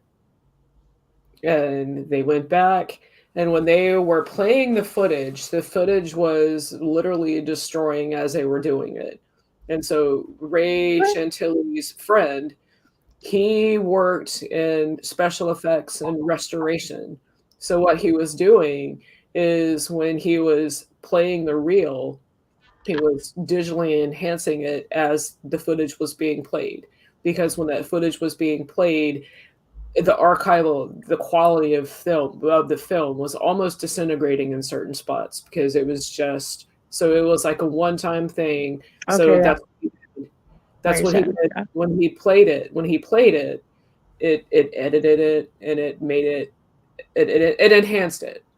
So, and then that's how the whole like 1993 documentary Alien Autopsy, is this real, is this fake, that whole thing that was so popular on Fox, that 1 week, like 3 nights in 1 week, they aired it because so many people wanted to see it, and they kept like hounding the studio to see Alien Autopsy. So, and then they ended up coming and saying that some of it was faked because they were pressured to. But and around that time, there were Stan Winston, who was like the Hollywood special effects guru back in the early to mid 90s. He did a lot of monumental stuff in cinema. And he said that it was either one of the best hoaxes ever or it was real.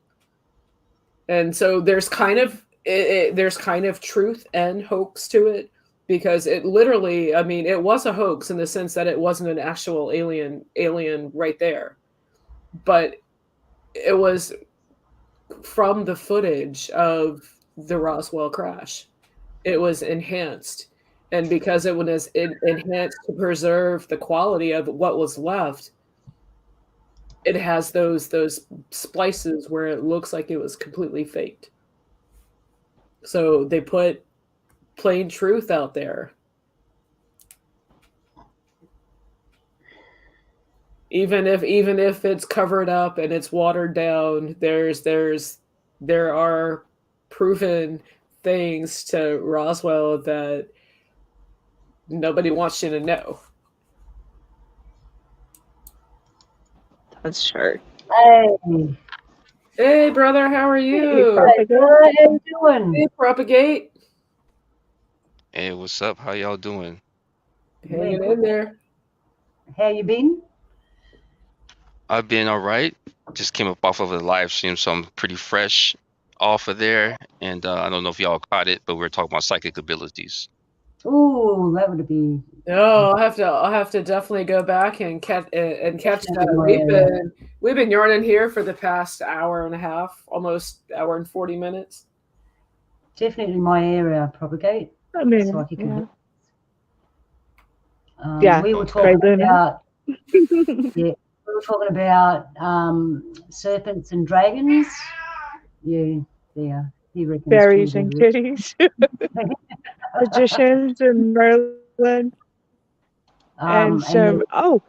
It's the stained glass. The stained glass.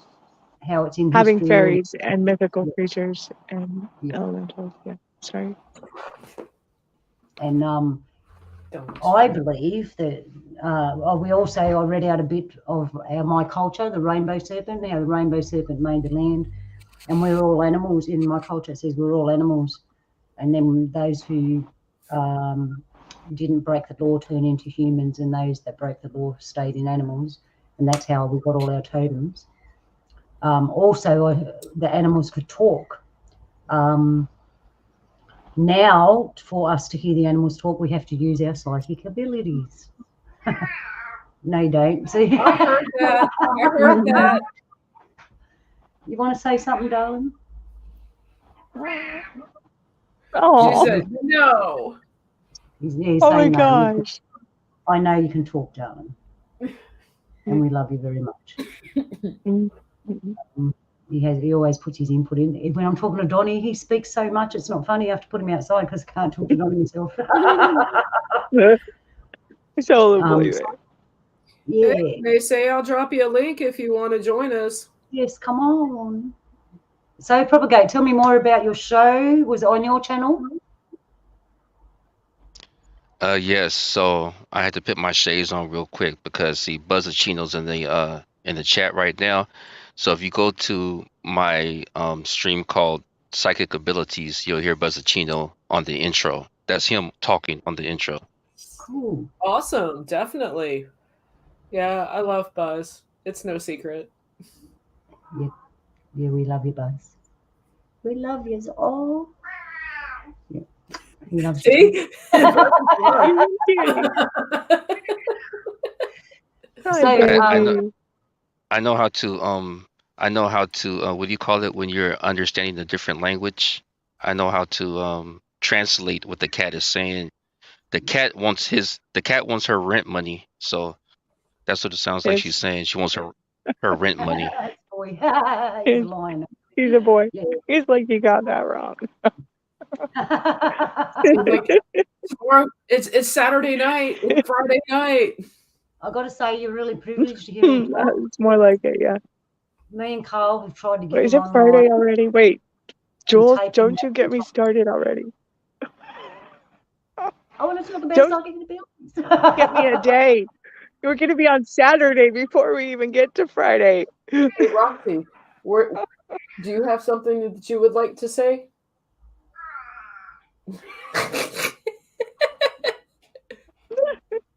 It's Night Wait of a the minute, is Kitties. that it? It totally is. Wow. Roxy, do you have something you want to It's say? the Night of the Kitties. Yeah. You just saw Roxy from. They're all coming out. Hi, Bubba. Hey, pretty baby. So I believe totally. And her sister is over there. Oh yeah, yeah, she's pretty. So are you, Roxy? Mate. Mm-hmm. I believe all animals have psychic abilities, and they're highly telepathic. We've From the been running for years, and literally, this is like, hi, nice to meet you. yeah, it's a rare privilege. You got to hear him talk. That's what I was trying to say before. And is that It's that true. They're very talkative tonight. So, What's your cat's name? With psychic abilities, I know that people, we've all been upgraded and we're getting to the precipice. Everyone's gifts are becoming known to them slowly. It depends how aware you are. And soon will come the day where we'll hear each other. And I know that telepathically, when you hear people's minds, if you're not prepared to hear the truth, you will not survive the telepathic connection. What do you think about that, Propagate? Well, I think you have a really good point, Luna. There is a lot of preparation for the mind that has been calcified, fluoridated, taught that there's no thing as psychic abilities, telepathic being one of them. It's going to take a lot of preparation for that mind to come to a point where it can be open to accepting what someone else is understanding of their thoughts, but understanding that they are so easily pressing their emotions, thoughts, feelings, actions upon another person. I think that's why I like the Celestine Prophecy movie so much, is because it really like shows how a person can impress their aura upon another person.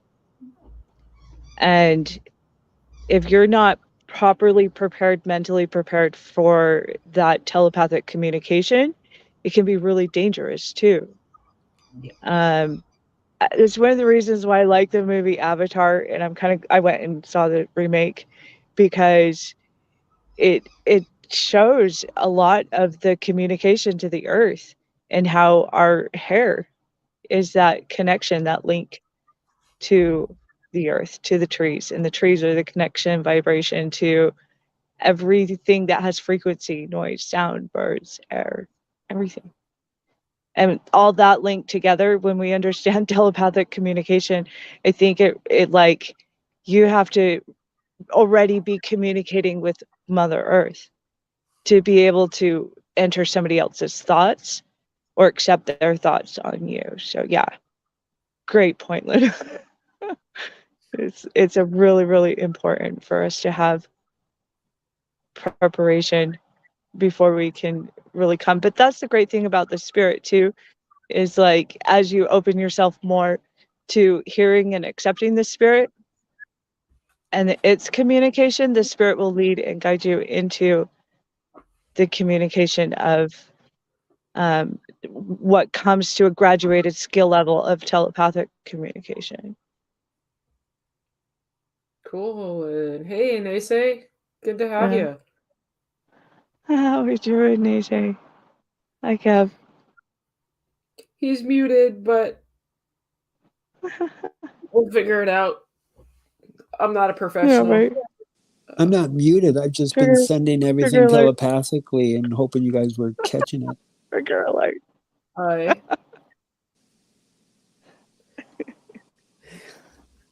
So how have you been? Yeah. Hello. Hello. That's what, I miss not being able to drop GIFs over here in this YouTube chat. Because we used to throw up some banger GIFs. Yeah, I'll keep trying to do it and then remember that I'm on the wrong platform. G'day, Naysay. How are you? I am as fantastic as the universe allows. Sweet. Thank you. So we were yarning about serpents and wisdom and spirituality, and Propagate came along with psychic abilities, and yeah, so we're just kind of just vibing tonight. I'm all full of dumb. About 10 minutes ago, I was. Oh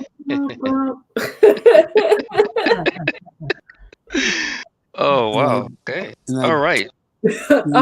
Again, I'm not a professional by any means. I'm a professional person. I'm good at being a being. Well, don't ever.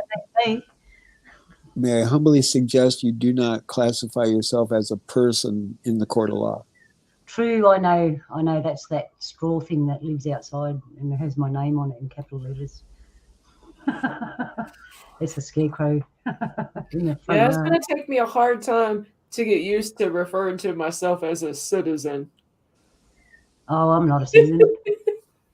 Aboriginal people aren't citizens. They only pretended us to be citizens so they could vote. We're still flora and fauna. We think we're citizens, but we're not. I can be a pro at being pyro. Pyro. Oh, I love that bird noise. Yeah, that's my phone. I'll ring them back later. Well, that's why I like going back and forth between the label of citizen and entity. Ooh, I like that much better. Much better than person.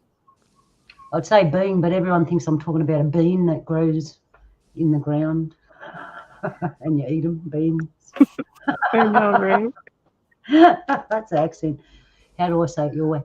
Beings? No, does it sound right? Say beings, no, say. Kidney beans. So, Promulgate, got a question for you. If you have the ability to utilize mental telepathy, does that give you the right to listen to somebody else's thoughts?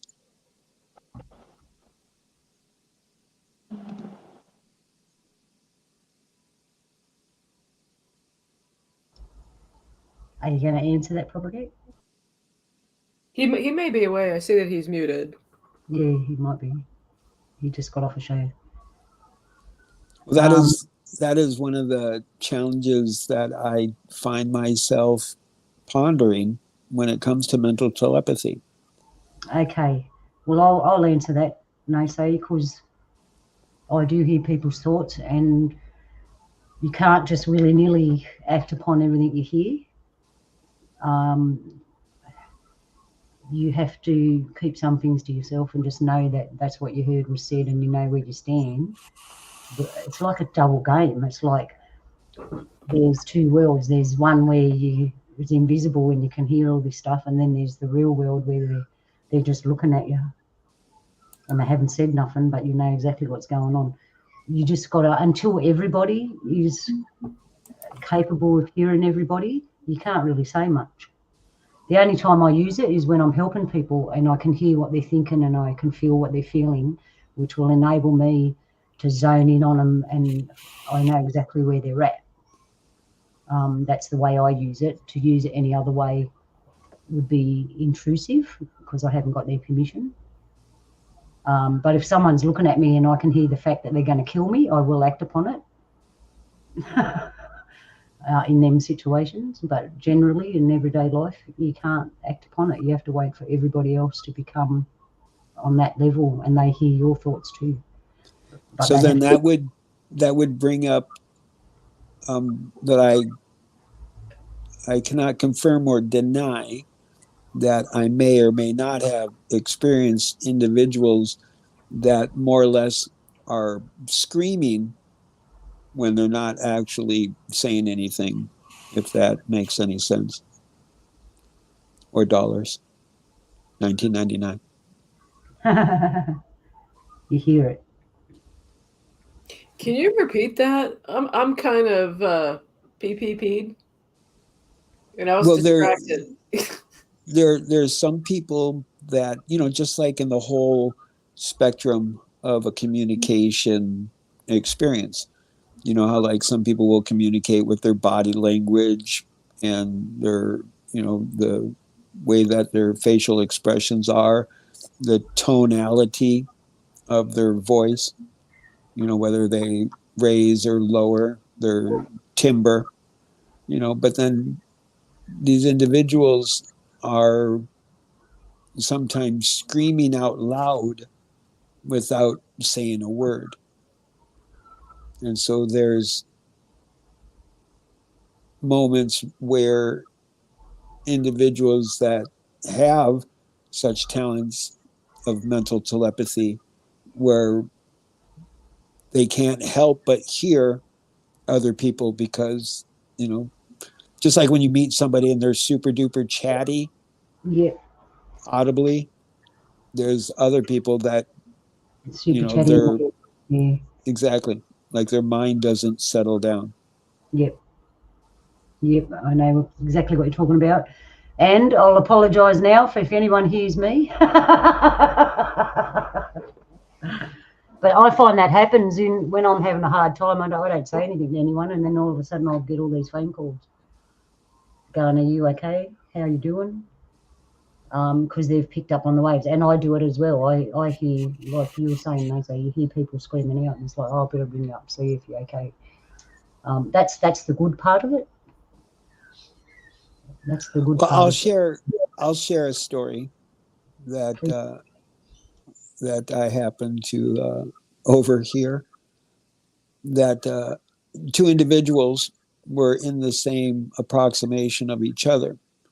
One of the individuals, all of a sudden, in their mind, basically said, "Oh my God, I can hear you." And then the other individual out loud almost instantly said, "And I can hear you also." And that was a rather interesting occurrence,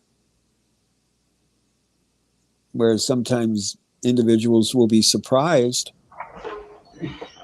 Yep. you know, that individuals with such talents or skills will cross paths.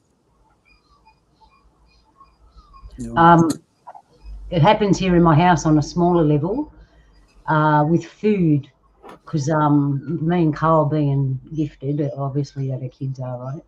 So one of us will go, especially me, I'll go, "I want ice cream." I don't eat ice cream, right? Very rarely do I eat it, and I think, oh, I feel like ice cream, man. Why do I feel like ice cream? And then one of them will walk out and go, "Have we got any ice cream, Mum?" And I'm picking up on them. Happens a lot.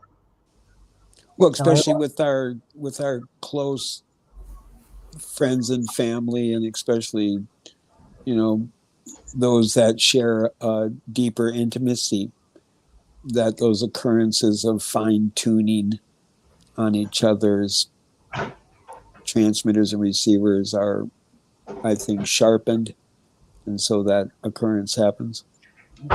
And as you know, we call it the bush telegraph here in Australia, us blackfellas, because Don. Nothing to do with the Bush family. No. Thank you for that, Nase. Clarify that. That's really important. Like with Donnie, he lives a couple of hours away. Often he'll be, I'll give you an example, he'll go to the river, I'll go to the river. We'll both have a feeling that we need to ring each other, and we'll communicate and then find out where we're like communicating while we're both at the river. That happens quite a lot. But we're used to that. To us, it's natural, see? To us, it's the opposite way. If you don't hear me, there's something wrong. Didn't you hear me? I was talking to you for 2 days. Why didn't you call me? Stuff like that. Well, I could boldly also share that we do that with each other sometimes, Luna. We do, Nase. And actually, Nase, I didn't know whether to mention or not, but me and Nase are really in tune. He lives way in another country. But I think because of that, because I actually get to see Donnie in reality, and I have to travel a long way to see you, Nase, and I think that's why the connection's stronger. I just have this thought, Donnie in reality. That is a good name for a Donnie documentary when he does his stuff. Donnie in reality. Yeah, that's a good one. Donnie, that'll be in a show and a half. But yes, Nase, I do have a good connection with you because I do dream with you. I haven't spoke to you about that, but I've had dreams with you in it, and they're not normal dreams. They're the dreams that you have when it's real time. So it's not like really a dream. It's real. And yes, we behave ourselves, if anyone's wondering. But I can't say that same thing for me and Carl.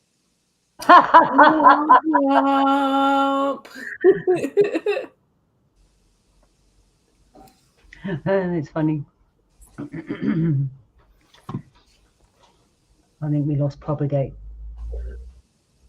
We did. He thanked us for having him on, and he had some stuff he was going to upload, but he's going to be lurking, possibly. Yeah, because he just come off a show. I don't blame him. Yeah. So, wouldn't it be nice one day when we can all hear each other properly?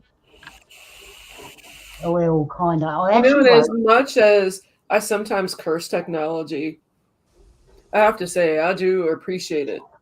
Moments like this when the vibe's just right and you're with good people, and if there's a disagreement, it's an agree to disagree and things go back on track. Spending quality time with the right people like Buzz and Joe and Propagate and Donnie and Connie and you guys here.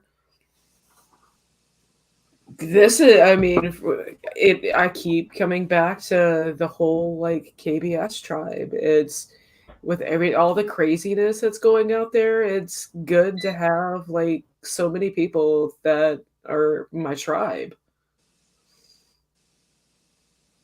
So it gives me an opportunity to say that I appreciate all you guys. Appreciate you too, Joe. And the darkness of the world, you guys have lights for me to shine so I don't get lost, and that's awesome. I appreciate it so much. Same here. I'm trying to get my fire restarted. In case you're wondering. Fire up, Malia. Come on, we'll need to get Malia trying to get it going. Fire, butthead, fire. It's not working very well. I think it's telling me to go to bed. Oh, it's well Like, past my no, bedtime, we're but not gonna since I start tonight discovered right this now. new coffee, I have loads of energy. Who knew banana nut bread coffee can taste so good? I'm on my third cup just since I got home today. Stanley never asked for another cup of coffee. I wonder what this coffee is. Folger crystals. Banana nut bread. Sanka. I have a Sanka coffee mug. It was here when I I think moved in. that's. Go ahead. Oh, I I'm was just. finished. Go ahead. I was going to I'm say, I finished. think that's one of my favorite parts of fall and autumn this time of year is like all these fun flavors of coffee come out, like the pumpkin and the spices, and I love it. You know, Like I have not had a banana pumpkin bread spice coffee. Oh my latte god. in years. Yum. I've never had none of them. I've never had none of them, just ordinary plain coffee. I mean, Mm. don't get your pumpkin spice latte from that most famous of We are so coffee spoiled. places because Or it's Seriously, not our country is so it's not spoiled in pumpkin coffee. No spice. other country in the world drinks coffee like we do. None of We're them. not even drinking real We're coffee. the only We're ones. drinking swill. The vast majority of Americans are drinking We're swill. spoiled, rotten. I True. mean, So true. when when coffee became very commercialized after the 50s, that's when they discovered they could source Robusta beans and gradually feed them in with the actual Arabica beans. So Folgers, Maxwell House, Hills Brothers, all these super commercialized brands of coffee, it's more of a ratio of Robusto beans than Arabica beans, and it diminishes the flavor and the quality. And It most totally most would. And it makes Americans, your stomach hurt. yes, and most Like Americans it's are bad for you. drinking It takes coffee all the swill. good things of coffee and makes it bad. It's Yeah. terrible. Yeah. I Is agree. that what happens when the coffee's no good? It makes your stomach hurt. Yeah. well, it's It acidic. eats the inner lining of your stomach because it's acidic. Yes. Okay. And why I that's why don't- the Arabica beans are so important to just use Arabica beans. Even if you have to roast them yourself, it's worth it. It's worth it. Yeah, you can roast coffee beans in a hot air corn popper. Mhm. So Yep, my it's question really is, not that hard. The equipment that you need to do it, it's like popcorn, kind of. my You just question is, need the right equipment.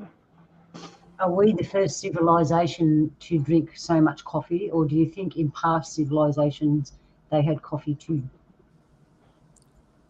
Well, My I know the Olmec and the Toltec and the Maya had coffee beans and drank coffee. And that was, as far as we know, the oldest.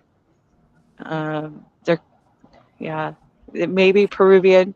There's some Peruvian really old stuff, but it still doesn't predate, I don't think, personally, the first builders of the Maya who put in and began. They used coffee beans as trading systems. So they didn't really drink it. They did drink it slightly, but they used it as money, as coinage. So roasted coffee beans was money to them. So That'll I be I six think that would beans, be, please. yeah, that's how it started. That's what pirates used too. They adopted that from the Maya, from the pirates of the Caribbean, supposedly, or the pirates of Sea Salt. They picked it up and they started trading in coffee beans rather than gold and silver and all of this amongst themselves. Did your people have coffee, Nate? Coffee. no, No, I didn't say. no, we had to make up a word for it. We call coffee Yeah. Makade Mashkikiwabo. What does that mean? Bitter water. Black water no good for your stomach. It means a black a black drink roasted. What is it? It's something about like a black drink boiled in water from like a bean that, yeah, it's not a super good translation, but it's just Sorry, kind of a I word got made up. distracted by that statement that Buzz just wrote. It's a beautiful statement. Well, all I can say is black water, black water. Mississippi mud, blow back, black water. But we go to the shop I mean, and buy. that's the Doobie Brothers. You would think I would know that song. Everyone wants to win me. We're gonna have to wait. And that is my call. I hear it. Bed, everyone. I love you. Good night. It was great talking with you all. Good night. Thanks for Night, stopping by. night, Nancy. Yeah, Toodles. I'll keep listening and lurking in if you're gonna stay on chatting. Okay. Yellow. Night. Yellow. So they say, I reckon, well, our people are still psychic. I reckon your people had telepathic gifts and psychic gifts and that they still do, eh? Oh, I can't confirm how psychotic I am. Well, you sound pretty calm now, so. I liked, what was that TV series, Sherlock, when he said, I'm a highly functioning sociopath. Yeah, as long as you function, that's the main thing, eh? You can be what you want to, but you got to function.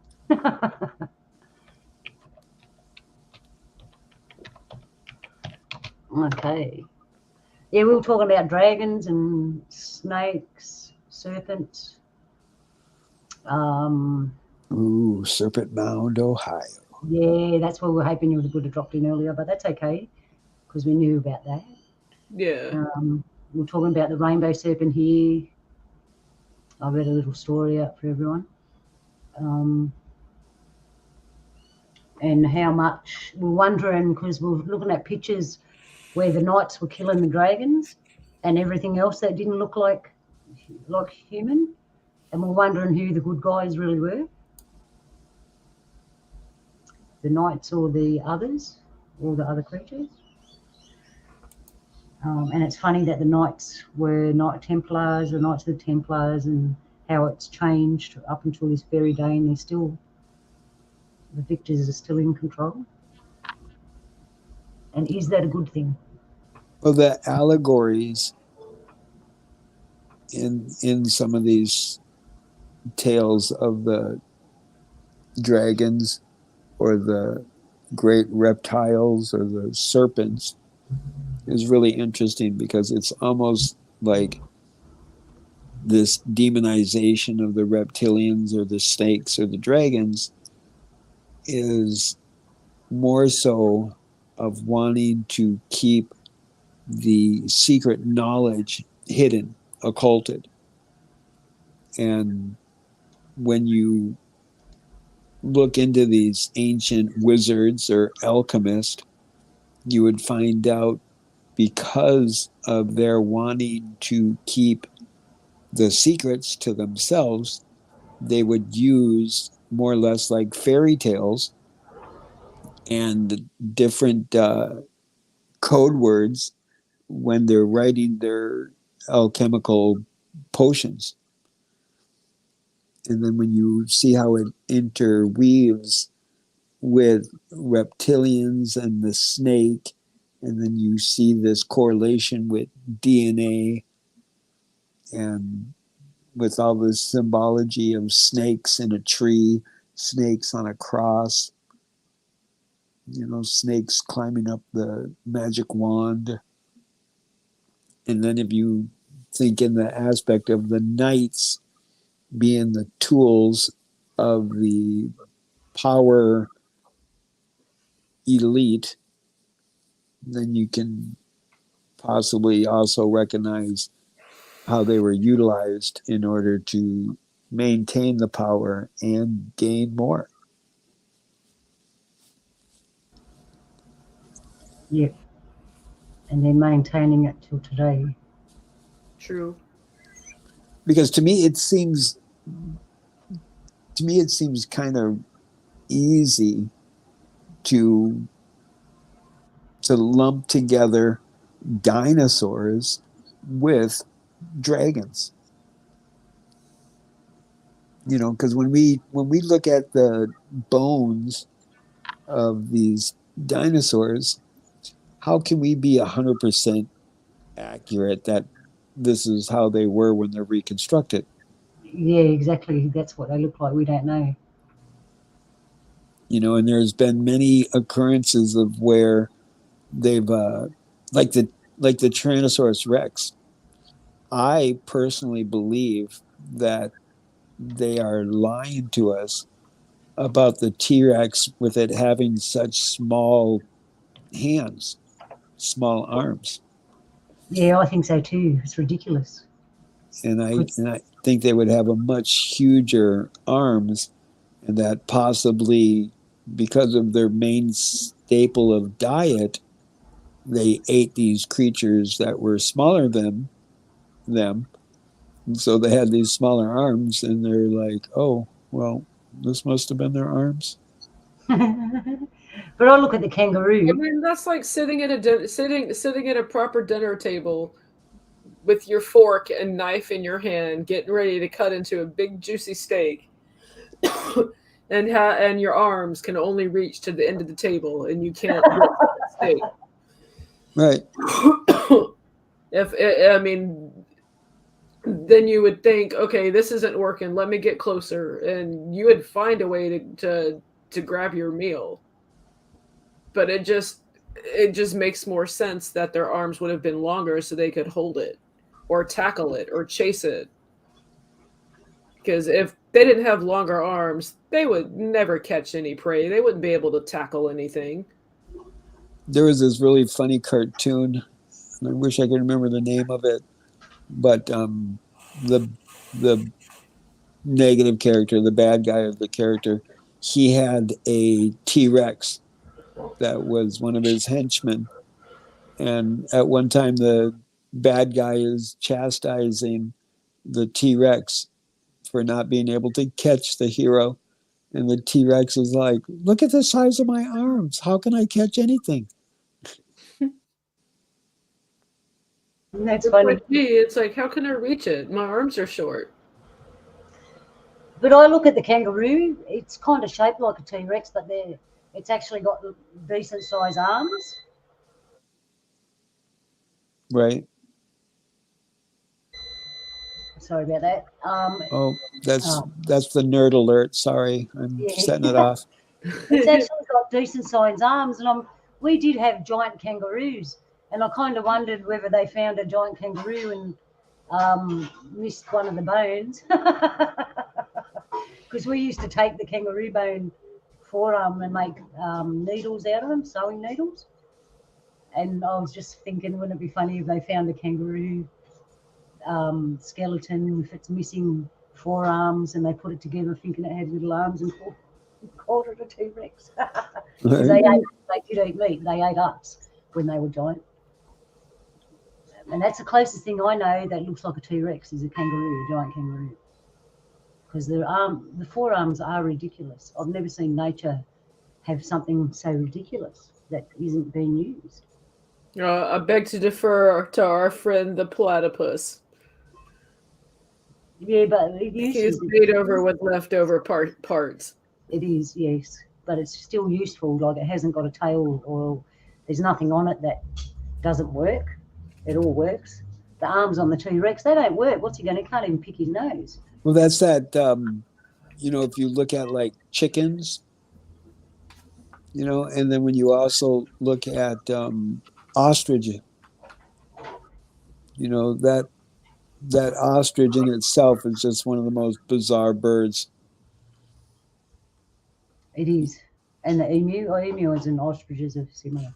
Right. Well, the thing that always amazed me about the ostrich is like its neck literally seems to move like a snake does. Oh, yeah, it does.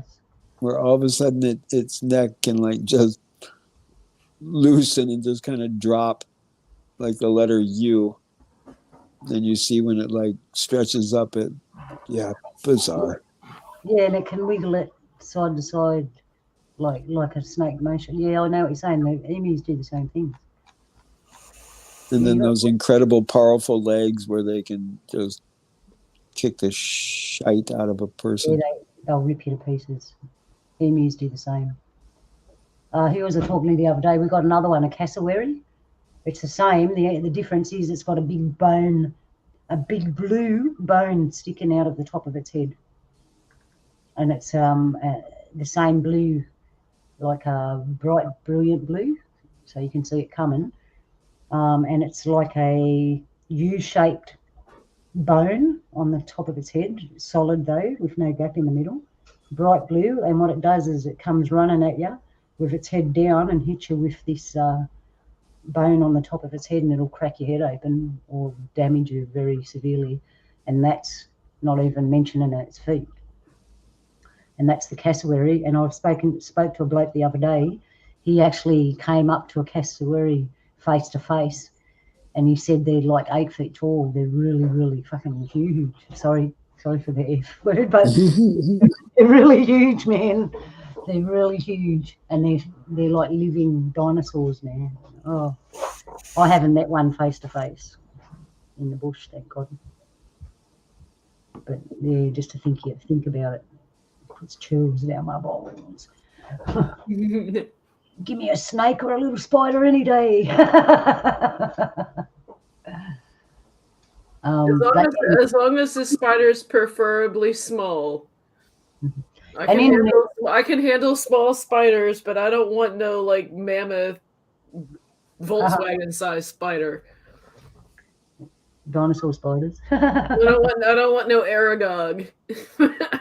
In New Zealand, they got another bird like that, like the ostrich, the emu, and the cassowary. I can't remember. I think it's a boa or something, a BOA or something like that bird, and it's even bigger again, apparently, left over from dinosaur days. They reckon it's extinct, but there's still sightings, and someone's seen a freshly cut foot. So that says that they're still around.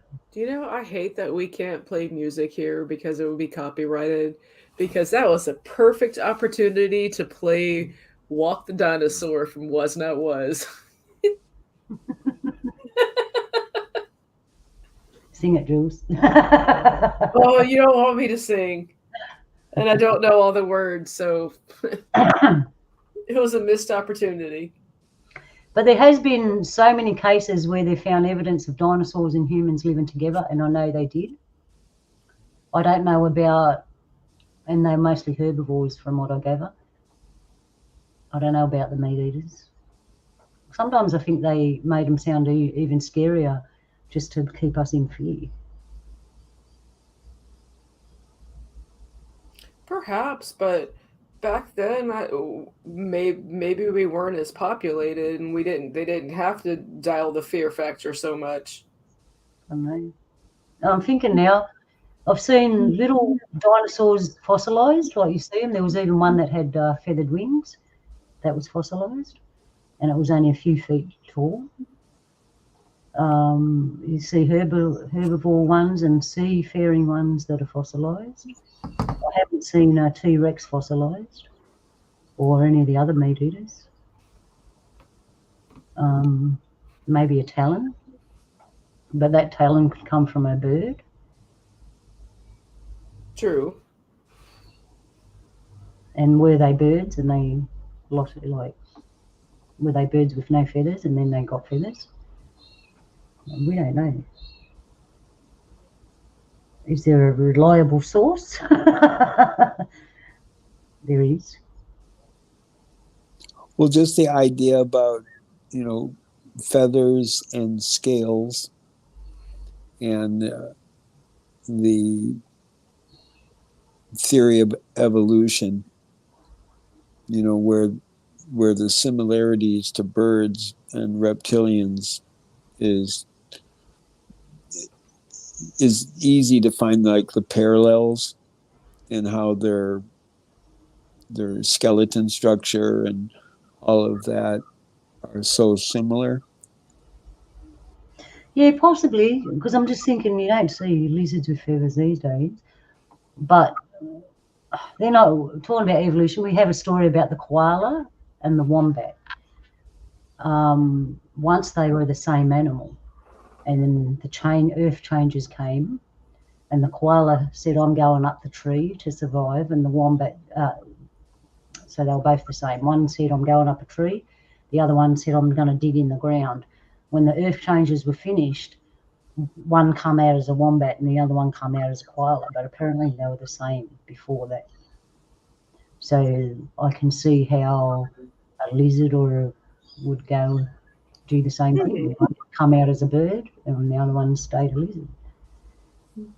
And slightly varied, you know. So that's a possibility, yeah. I can't argue with that. Do wombats hibernate? No.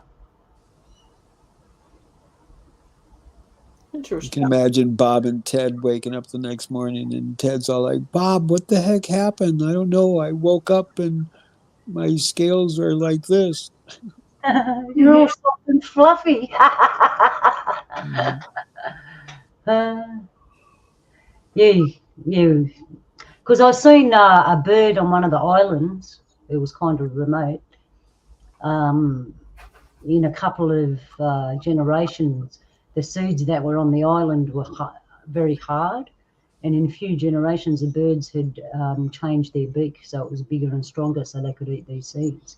And somebody documented it, and it happened over a period of like 30 years or something, where these birds just kept breeding stronger and stronger beaks until they adapted. I'd like to think of it more of adaptation than evolution. Adaptation. Well, that's one of the things incredible about an eagle. When an eagle is young and it goes into maturity, it will break off its own beak. What? Yeah.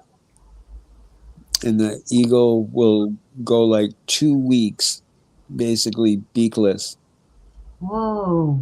as their mature beak comes in. Oh, it grows back, yeah. Yeah. So it's kind of like losing baby teeth? Yeah, in a sense. So they don't eat nothing during that 2 weeks, obviously. Yeah. Wow, I never knew that, Nacy. I didn't either. Wow. Yeah, and you know, to me it's just kind of like mind-boggling. But then this goes with the whole, you know, when we talk about the duality or the divinity, if on one spectrum you have the snake, then the other spectrum, I can easily see the representation of the bird. Yeah, the eagle or the phoenix. And so constantly we see through history this intertwine of the snake and the bird. You know, and then you see like Quetzalcoatl. Mm-hmm. You know, Yeah. that's like the combination, the balance between the bird and the snake. Very Yeah. true. Yeah, we're talking about the feathered serpent because our rainbow serpent's the same. It's got rainbow feathers. But it's in bands. I've seen pictures of Quetzalcoatl and he's kind of rainbow but different. Ours is in bands of colour and feathered. And it's associated with water. I should say she's associated with water. Yeah, so there's validity in these things. Well, one thing that I find so incredible about this snake, it's gotten such a bad rap. Tell And me if you look at it, you know, the snake is the least impressionable animal on Mother Earth. Yeah. When it comes to the impact of a snake on Mother Earth, I mean, look at just us when we walk, when we step, we more or less leave like a footprint. Whereas the snake, as it glides, it leaves little to no disturbance to Mother Earth. And yet it's been categorized as this negativity or evil. Yeah, that a lot of that stemmed from the Bible. When I came to that conclusion with learning of Anunnaki and how the kingships were lowered and everything, and how uh, being being cast down is lower dimensions, and it was associated with a snake. And at that time, the eagle was the one that was associated with flying high and rising above. When the eagle doesn't, or phoenix, always doesn't represent good or positivity. Well, and the eagle is a, excuse me, badass MFer. Yeah. It's just it's like throughout the dawn of time, it seems like the serpent and the bird have been intertwined.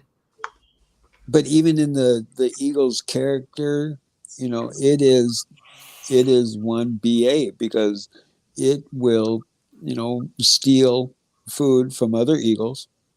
It'll, you know, kill other birds just for survival, you know, and you know, Yeah. that's why it's called a rapture, a raptor, you know, interesting enough. Well, I just had something for comic relief, but it's gone. It left the station. It left See, there was a raptor dinosaur. Were eagles raptors? Like, it makes you wonder. Makes you wonder. and it makes you wonder. Ooh, oh. Well, you know, ladies and gentlemen, it is past my bedtime. Yes. My 11 Yeah, Luna's got a alarm. whole day to get underfoot, and I I'm know, just right? winding down mine too. It's I'm- 3:20 here.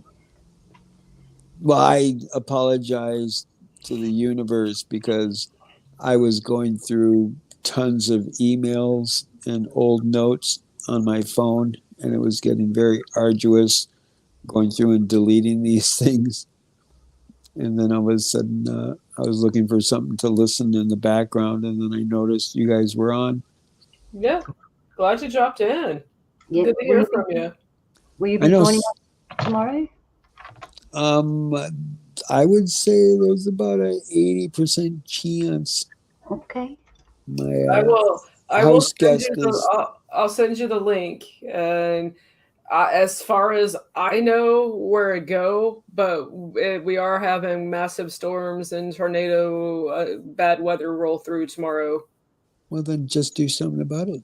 So I may, if I have interwebs when it's time, I'll go on, and if there's no interwebs, I will drop a note in Discord. And my daughter forgot her iPad too. And surprisingly enough, my mobile device, I just reached out and felt it, and it said, "Hey, you need to ask permission before you touch me." And I said, "I'm sorry." So after getting that situated, it was okay with me touching it, and it didn't get all super heated up, Cool. That's which the way I to have go. no idea why now it's not. I guess it might depend on the conversation we're having. Perhaps. Sometimes I don't think it likes our conversation. Perhaps maybe your phone was just getting mad at our previous conversations, and it was just getting heated. Right. But I think there's about an 80% chance that I shall be with Awesome. here. Okay. I can't remember, we were talking about the Fae or Hollywood. Fairy tales, spells, and wands. Ooh. So we got to get our spelling right tomorrow, you know. So I wonder where my magic wand is. Bring it. bring I it know. on. Bring it. Yeah, I have a big piece of oak hanging in my room, and I have one more year before I can start carving it. Whoa. To see if I can cast a spell. So yeah, so I think I'm gonna Yep. pull the plug on this one for tonight because it's going on 1:30 It's time to go. here on the East Coast, and I just was enjoying the evening and wanted to pop on with Luna, and everybody else came, and it's been fantastic. So, but yeah, before I go, I have nothing other to say other than I love all you guys. Stay bright. Same. Love to you on this day. Stay centered. Creator loves you. We love you. Also, remember to go and look at 1 hour, 22 minutes, and 19 seconds for a little special surprise. Ooh, okay. I'm totally kidding. I thought I was in for a surprise. Should have held out What on am I that. looking at again? All right, we'll see you tomorrow. Yeah, you guys. See you guys tomorrow. Love you, Okay. Bones. Love you, Joe. Love you, Connie, Donnie, Ron, Propagate, and anybody else who came in tonight. Miss Joe. Sorry, but I love you all. I love universe. Toodles. Yellow.